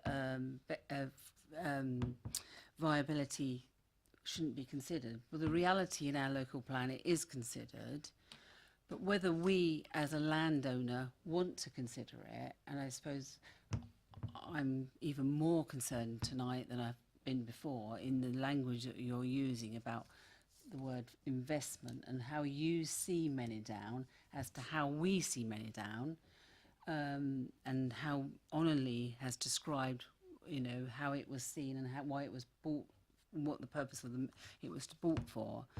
I think viability, and I picked this up in the minutes tonight, is, I think, very important for us as a committee to look at viability, and whether that's open, and we need to challenge that in relation to commercial confidentiality. And so I think it's really important that we see that, because it very much looks like, as a council, we're going to have to look at our own landowning portfolio holder and what they're going to be delivering, because it gravely worries me in relation to value for money. And Ken was talking about value for money. Well, under best consideration, it doesn't have to be in relation to value for money. It doesn't have to be value in monetary terms. We own 25% of Down, and the council own 25%. County own 25%. I'm sure. Sorry. Options, yeah. But what my concern is, we, in relation to what we own, we don't have to make an investment or make money from that site if we would choose to deliver affordable housing. We've been told tonight we've got 3,500 people that have been assessed as being in housing need. That's a full assessment by Kate tonight. We've also got 120 people in temporary accommodation. We don't know how many people are in inadequate housing yet. I am concerned, and I would like you to explore more with us tonight, Cabinet Member, what you meant by investment and how you see what you mean by investment against the deliverability of 40% affordable housing. And the other question I want to ask is in relation to the money that's coming from government, the £71 million. You talked about the government wanting more housing and quicker housing delivered. As part of that grant that we've put in, will we see the number of housing on Down increased to achieve that grant? Is that part of the grant application? You see, the way I look at this is that the optimum outcome is that we deliver a really good quality scheme that generates a return and meets our fiduciary duties as a council, and then we can reinvest that money, and we can have a considerable benefit to the whole borough over many years from approaching this in a sound financial way, rather than what seems to be being suggested here by certain members, that actually it's a case of let's throw money at this, subsidise it, when I don't think actually my hope is that this isn't going to be necessary. And on to your second point about the government grant. Well, of course, I don't know what conditions, if any, that the government might seek to attach to these grants. And so again, it would be unwise of me to speculate tonight on because we haven't yet had the good news that we're actually receiving the money. So I don't want to sort of look a gift horse in the mouth, but maybe Andrew would like to say. Andrew? Thank you. I think just in terms of the grant, it's not predicated on additional housing going in, but more accelerating the speed of construction on the site. And that's an important difference. We're not saying that the grant is going to provide even more housing on the development, because clearly that has an impact, but ultimately this is about moving development at a faster pace, so opening up the site quicker and putting the infrastructure in, or more infrastructure in, early on in order to create the development. So in relation to, and it wasn't answered by Councillor Isaac, in relation to what does phase one look like in numbers, if we was to get the grant, it's going to be larger than we had considered. Therefore, in what you're saying, we need more infrastructure in. Therefore, the likely need for that site is more infrastructure to deliver phase one. Therefore, it's going to be less viable, in Councillor Isaac's view, in relation to be able to deliver the investment that he wants. Is that the case? I don't think actually that's what the officer said. I think that he actually said that the government grant would not be one that envisages more housing than we have proposed in the outline planning application, but it would potentially involve accelerating the building of those houses, which are somewhere around the 3,500 units. Okay. Thank you. Councillor Harvey. Thank you, Chair. There's a sequence to these questions, and it'll become obvious when I start asking them. Can I ask, where are we specifically in regard to the inspector's deliberations on SIL? Have they written the report yet, and is it final in that context? It's not a question for the land area. I'm asking maybe if Rebecca can help. I was going to say we've got colleagues on property side, and I'm sure I hope Rebecca might be able to provide an answer. So we don't know if it's been written. It's certainly not in any kind of draft at the moment. We're expecting a form of a draft, possibly end of February, early March, but we don't have a date for that yet. So it's still very much up in the air. So in the context of the grant application that's been made, is that the first time that we've spoken about this evening? That 71 million, is that the first time that's been, as it were, on camera mentioned in public? Or has it already been announced that we've made those applications and those bids? If I may, I mean, the report that went to MOC, the Many Down Overview Committee, referenced the bids that have been made, so that was in the update report at the last meeting. I think a figure was included in the report in terms of the value of those bids. Obviously, it doesn't take a rocket scientist to work out where I'm going with this. If the context of viability is as important as we are all round the table debating it this evening, and we suddenly have a pot of 71 million arrive, what I do not want to see in any way, shape or form is that cause issue for us as a landowner, because it's successful and it is good. What I do not want, and this is against the point we make, and forgive me, this isn't against Councillor Isaac, and it certainly isn't against the officer with him. If the LPA, by doing what they're doing, results in forcing this council to cut its nose off to spite its face over SIL, and then we do not wind up delivering 40% affordable housing because of that, and that is a risk. It's been agreed tonight, it's a risk. It would be utterly disgraceful that we have shot ourselves in the foot like that, and it winds up that more public money is then required to pay off the SIL in order that SIL can be met on a scheme that's become less viable because of the LPA forcing us as landowner to pay the SIL. If we are in a vicious circle like that, it would be so disgraceful and damning of us to have done that to ourselves just because we wish to satisfy professional views, which I understand and I get, but the residents out there don't get it when they're not getting the housing that they deserve or need or actually require. That's the worry. That's the nub of this. Because actually the 71 million could make, with a scheme where SIL doesn't do that to us, considerable input. It could make all of the difference in terms of infrastructure and the affordable housing in a way we would really welcome. And we could all be on the same page then. We wouldn't have to have half of this debate this evening, or as we have had over the past 6 months, and I suspect at the rate we're going, be having it over the next period. I really do beg the question, what the hell is this council playing at? If that is the scenario that plays out, it would be damning of us, which is certainly no criticism of yourselves as landowners, because you haven't put us in this position. Hopefully we're not going to go there, and the inspector will pay common sense to what's required. Could I ask, in the concept of and again this is an important point, the approach we're taking, and I'm wondering whether 71 million is set against in terms of some of the garden village principles and the things that are being suggested.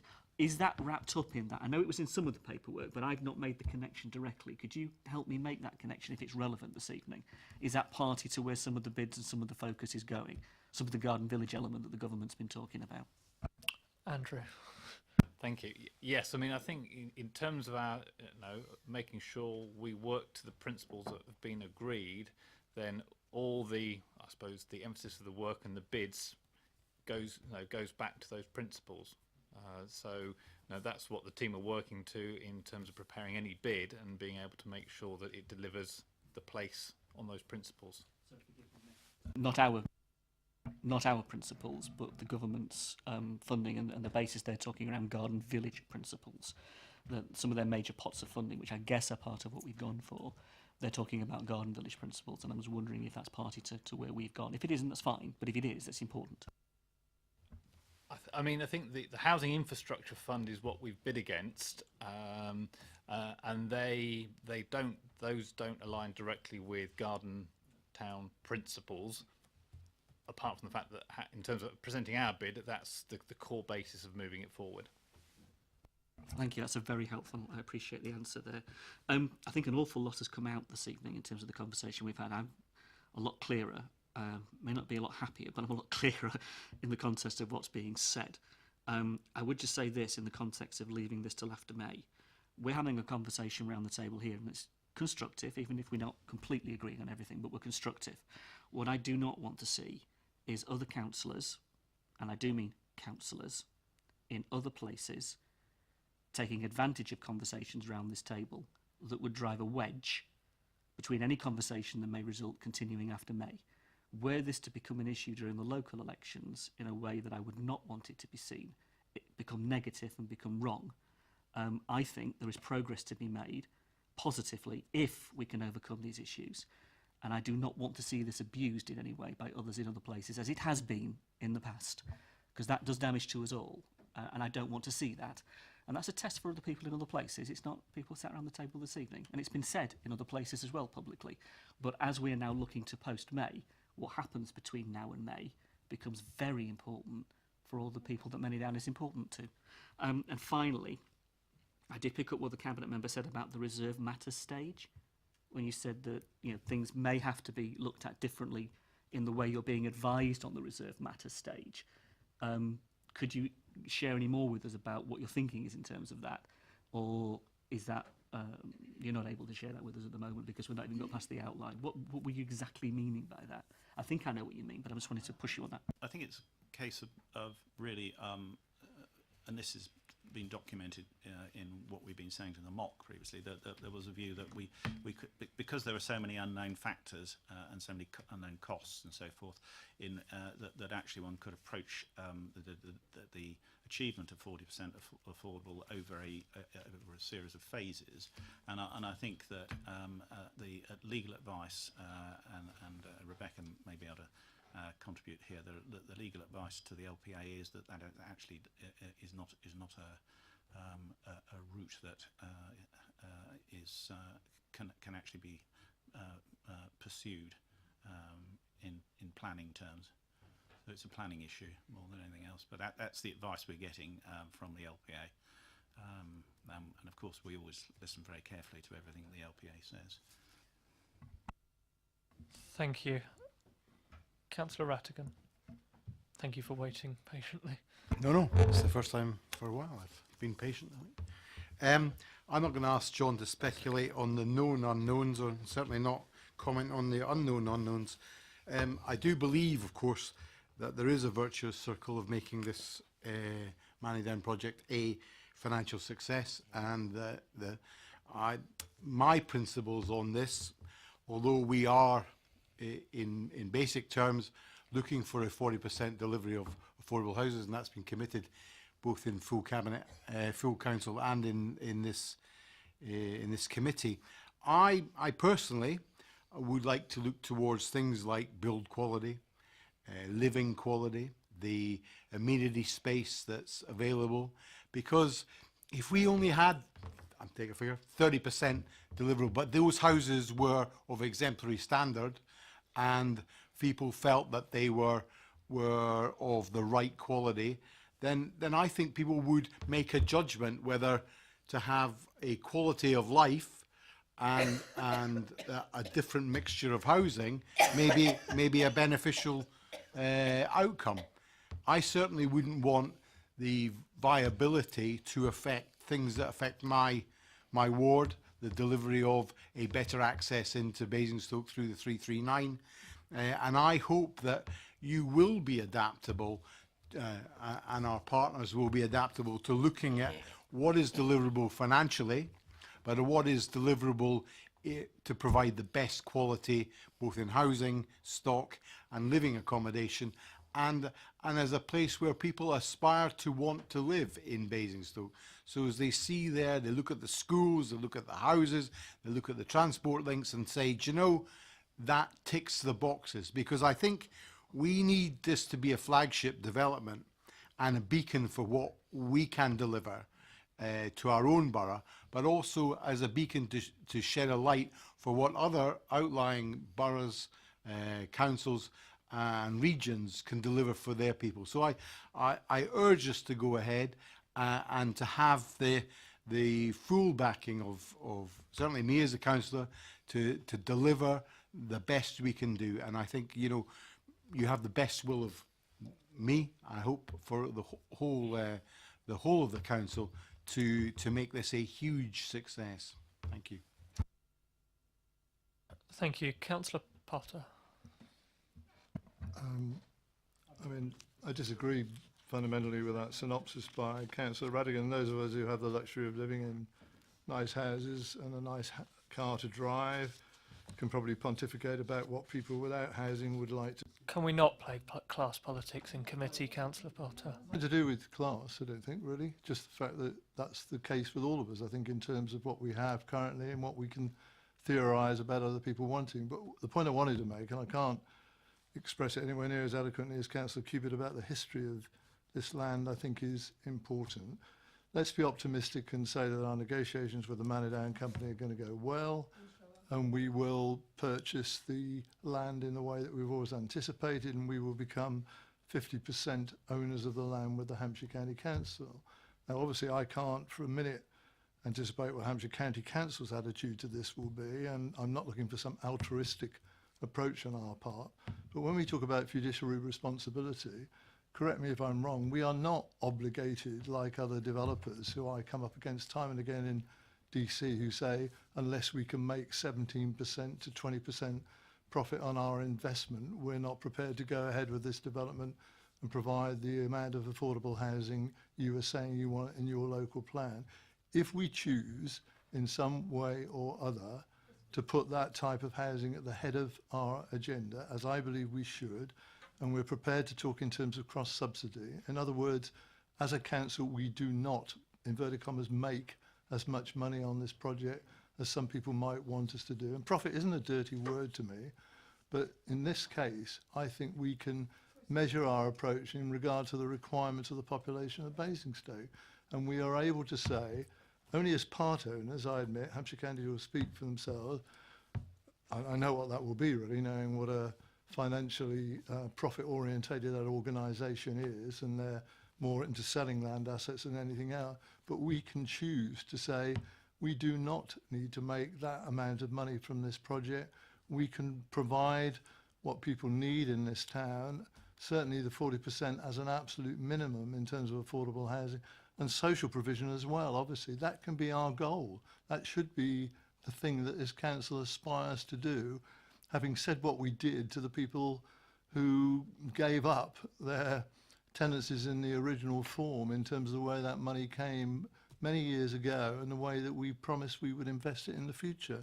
Now, I mean, that isn't an overtly political point, but I reminisce 20 years ago plus, that is actually what was offered to them.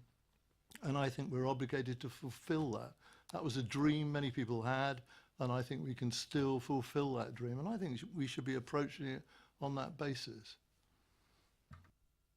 Councillor Isaac. Yeah, well, just to pick up on what Councillor Rattingham was saying, I absolutely agree. It's four square in the approach that both councils have taken on this. Our names are going to be on the Manidown development. We want to make sure that it is a really high quality development that people are going to want to live in, and that people in 10 years time, in 30 years time, in 50 years time will say actually that the politicians and the officers involved in putting this together got it right, and they did a very good job. And I'm absolutely clear that that needs to be our legacy.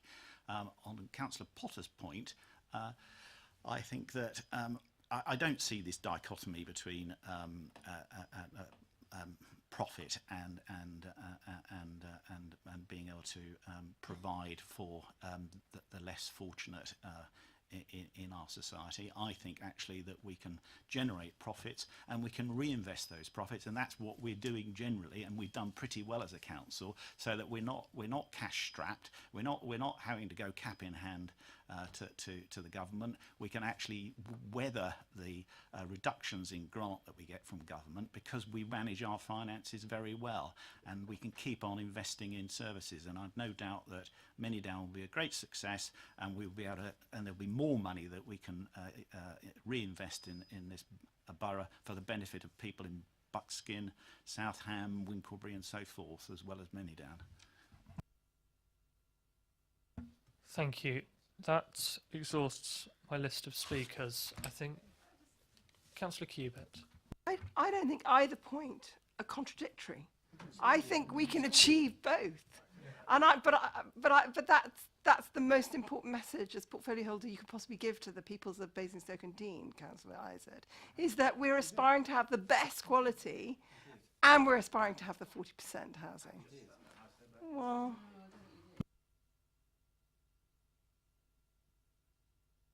I think we're all agreed that we want to see the highest quality exemplar development for future generations. Something to be proud of, something for our residents, something that contains all of the things that we'd like it to see for benefits for new residents as well as existing residents. Of course, with a project like this, where we have significant interest as a council in that we've got the option on 25%, every member's got a wish list. You know, certain members want to see, you know, provision of affordable housing as the first thing. Other people want to see, you know, the country park. People want to see open space. People want to see the infrastructure. Councillor Rattigan wants to see the A339 improved. Personally, I still hanker on to my idea of the Leek Western Bypass that we're naming after my predecessor. But there are all sorts of things that we want Manydown to deliver, but the portfolio holder has clearly stated that he wants to deliver 40% affordable housing. At the moment, there are huge amounts of unknowns in the project, so it wouldn't be correct for him to say, yes, we can do this, but it's certainly an ambition that the property team in this council have got, and they'll be working with our partners, Hampshire County Council, and indeed the Manydown trustees, to work with the councillor's local planning authority to make that happen. I think that probably concludes where we are on this subject. Thank you very much, Councillor Isaac. Thank you, Andrew. And we'll move on to item 10, which is the committee work programme.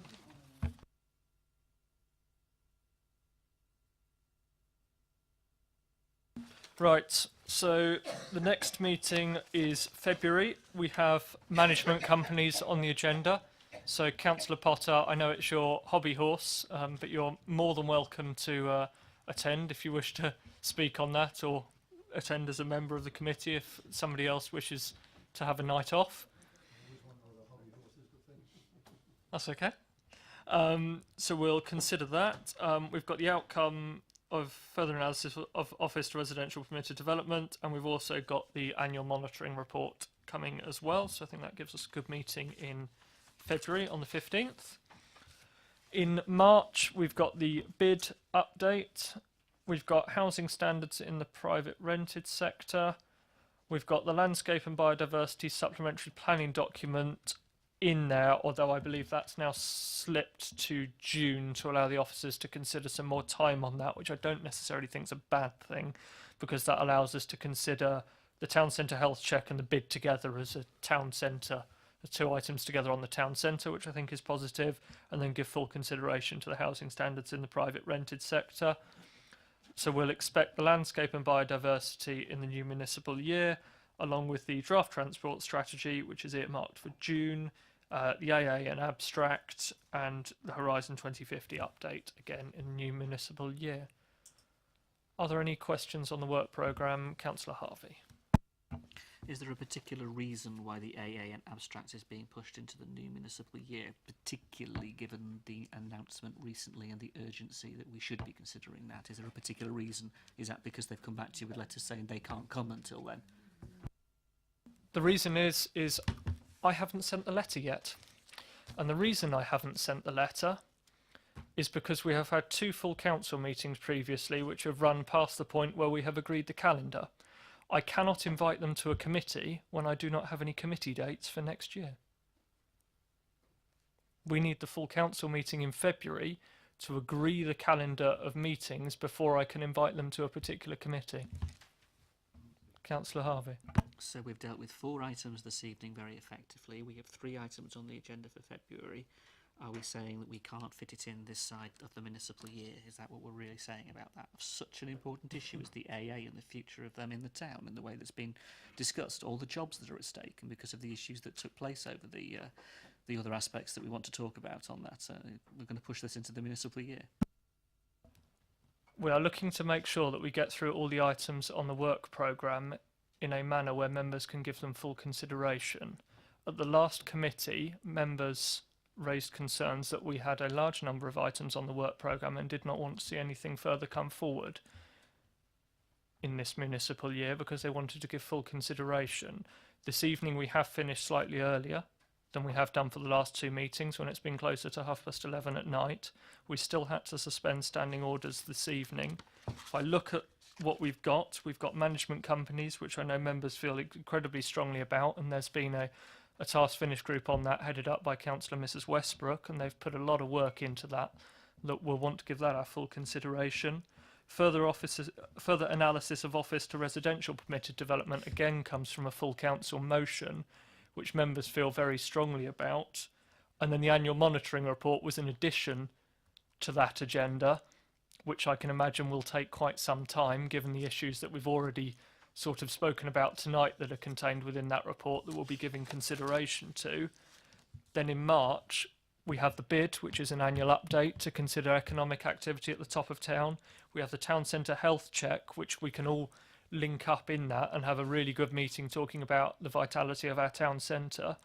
And then we've got housing standards in the private rented sector, which is update on housing enforcement, which I know is very close to some members' hearts. I believe we have got a very full agenda and we do want to give it our full consideration.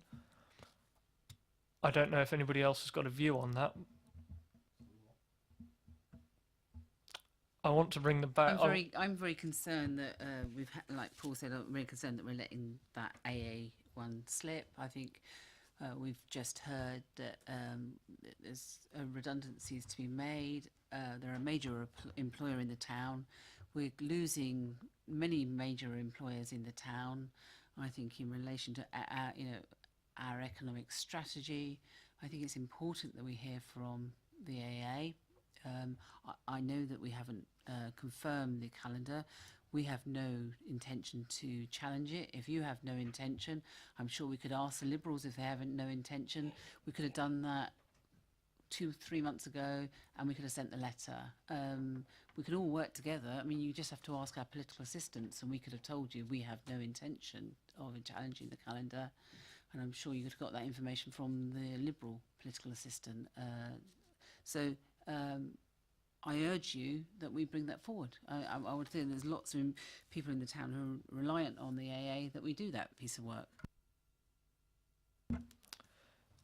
Do you consider that we have room in February or March?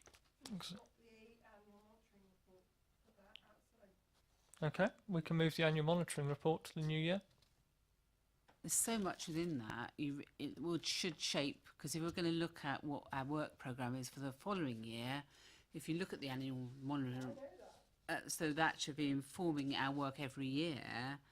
I think that we need to possibly have an additional meeting. Why don't we have an additional meeting, a one-off meeting? I'm very happy to consider that. Do we know when Purdason begins, Steve? Elections May the 3rd, 6 weeks before. So all of April's out with Purda. Usually is. Middle of March when we've got our meeting on the 15th. We have already scheduled in, I think, 3 additional meetings to this committee this municipal year. It's either 2 or 3. The February one's a new meeting. We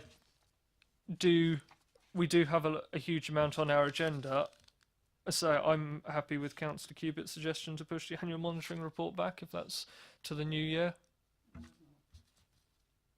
You know, we've got a lot of important items to discuss. We've got a meeting a month, which, you know, officers have workloads to consider as well on preparing for meetings adequately. Councillor Harvey?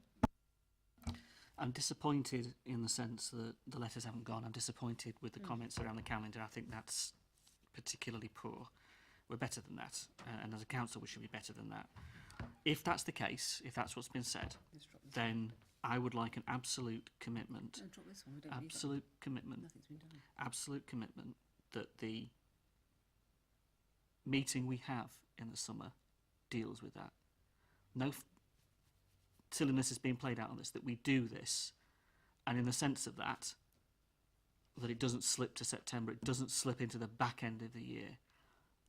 I understand what you're saying, and those other issues. There is ways that we could have done this. There are ways that you could have got this onto the agenda before the PERDA period, and I don't want to lose any of the items off of the agendas because they're all important in their own way. Equally, as the AA and abstract are, it is important that we don't lose that opportunity to talk to them and to learn the lessons that come from that. Otherwise, we're not performing our duties as a committee, let alone as administration. So from that point of view, if we can have an absolute guarantee from you, Chair, absolute guarantee, that we get it in the first meeting in the new municipal year, then I would appreciate that. Can I, if you, with your hat as Labour Group leader, if you agree that we will not move the EPH meeting, the first one after the elections, if you agree that we will not play with that at the budget meeting in February when the calendar will be considered, I'm happy to send the letter tomorrow. But I'm asking for that assurance that we will not mess around with the calendar, because I don't want to be in a situation where we've invited an external organisation, and this was the advice that I was, The only issues that have ever been had with the actual calendar of meetings, and officers should have appreciated this, I'm sure, was the meetings that fell within half terms and fell within the summer period. Now, if those issues have been addressed, and there are still some comments to be passed, they don't affect EPH, they affect other committees, like DC, for example. There is no challenge to that calendar at all in that way for our meetings. So yes, I do see no reason why you cannot get those letters off, and we can look to that first meeting in the new municipal year to get this done, and that shouldn't impact anything at all. First meeting in the new municipal year, we'll have that and the draft transport. I believe the first meeting's in June, scheduled for. We'll have that in the draft transport strategy and probably the landscape and biodiversity supplementary planning document. Okay? Yeah. Thank you very much. Meeting closed, 10 past 10. Thank you, members.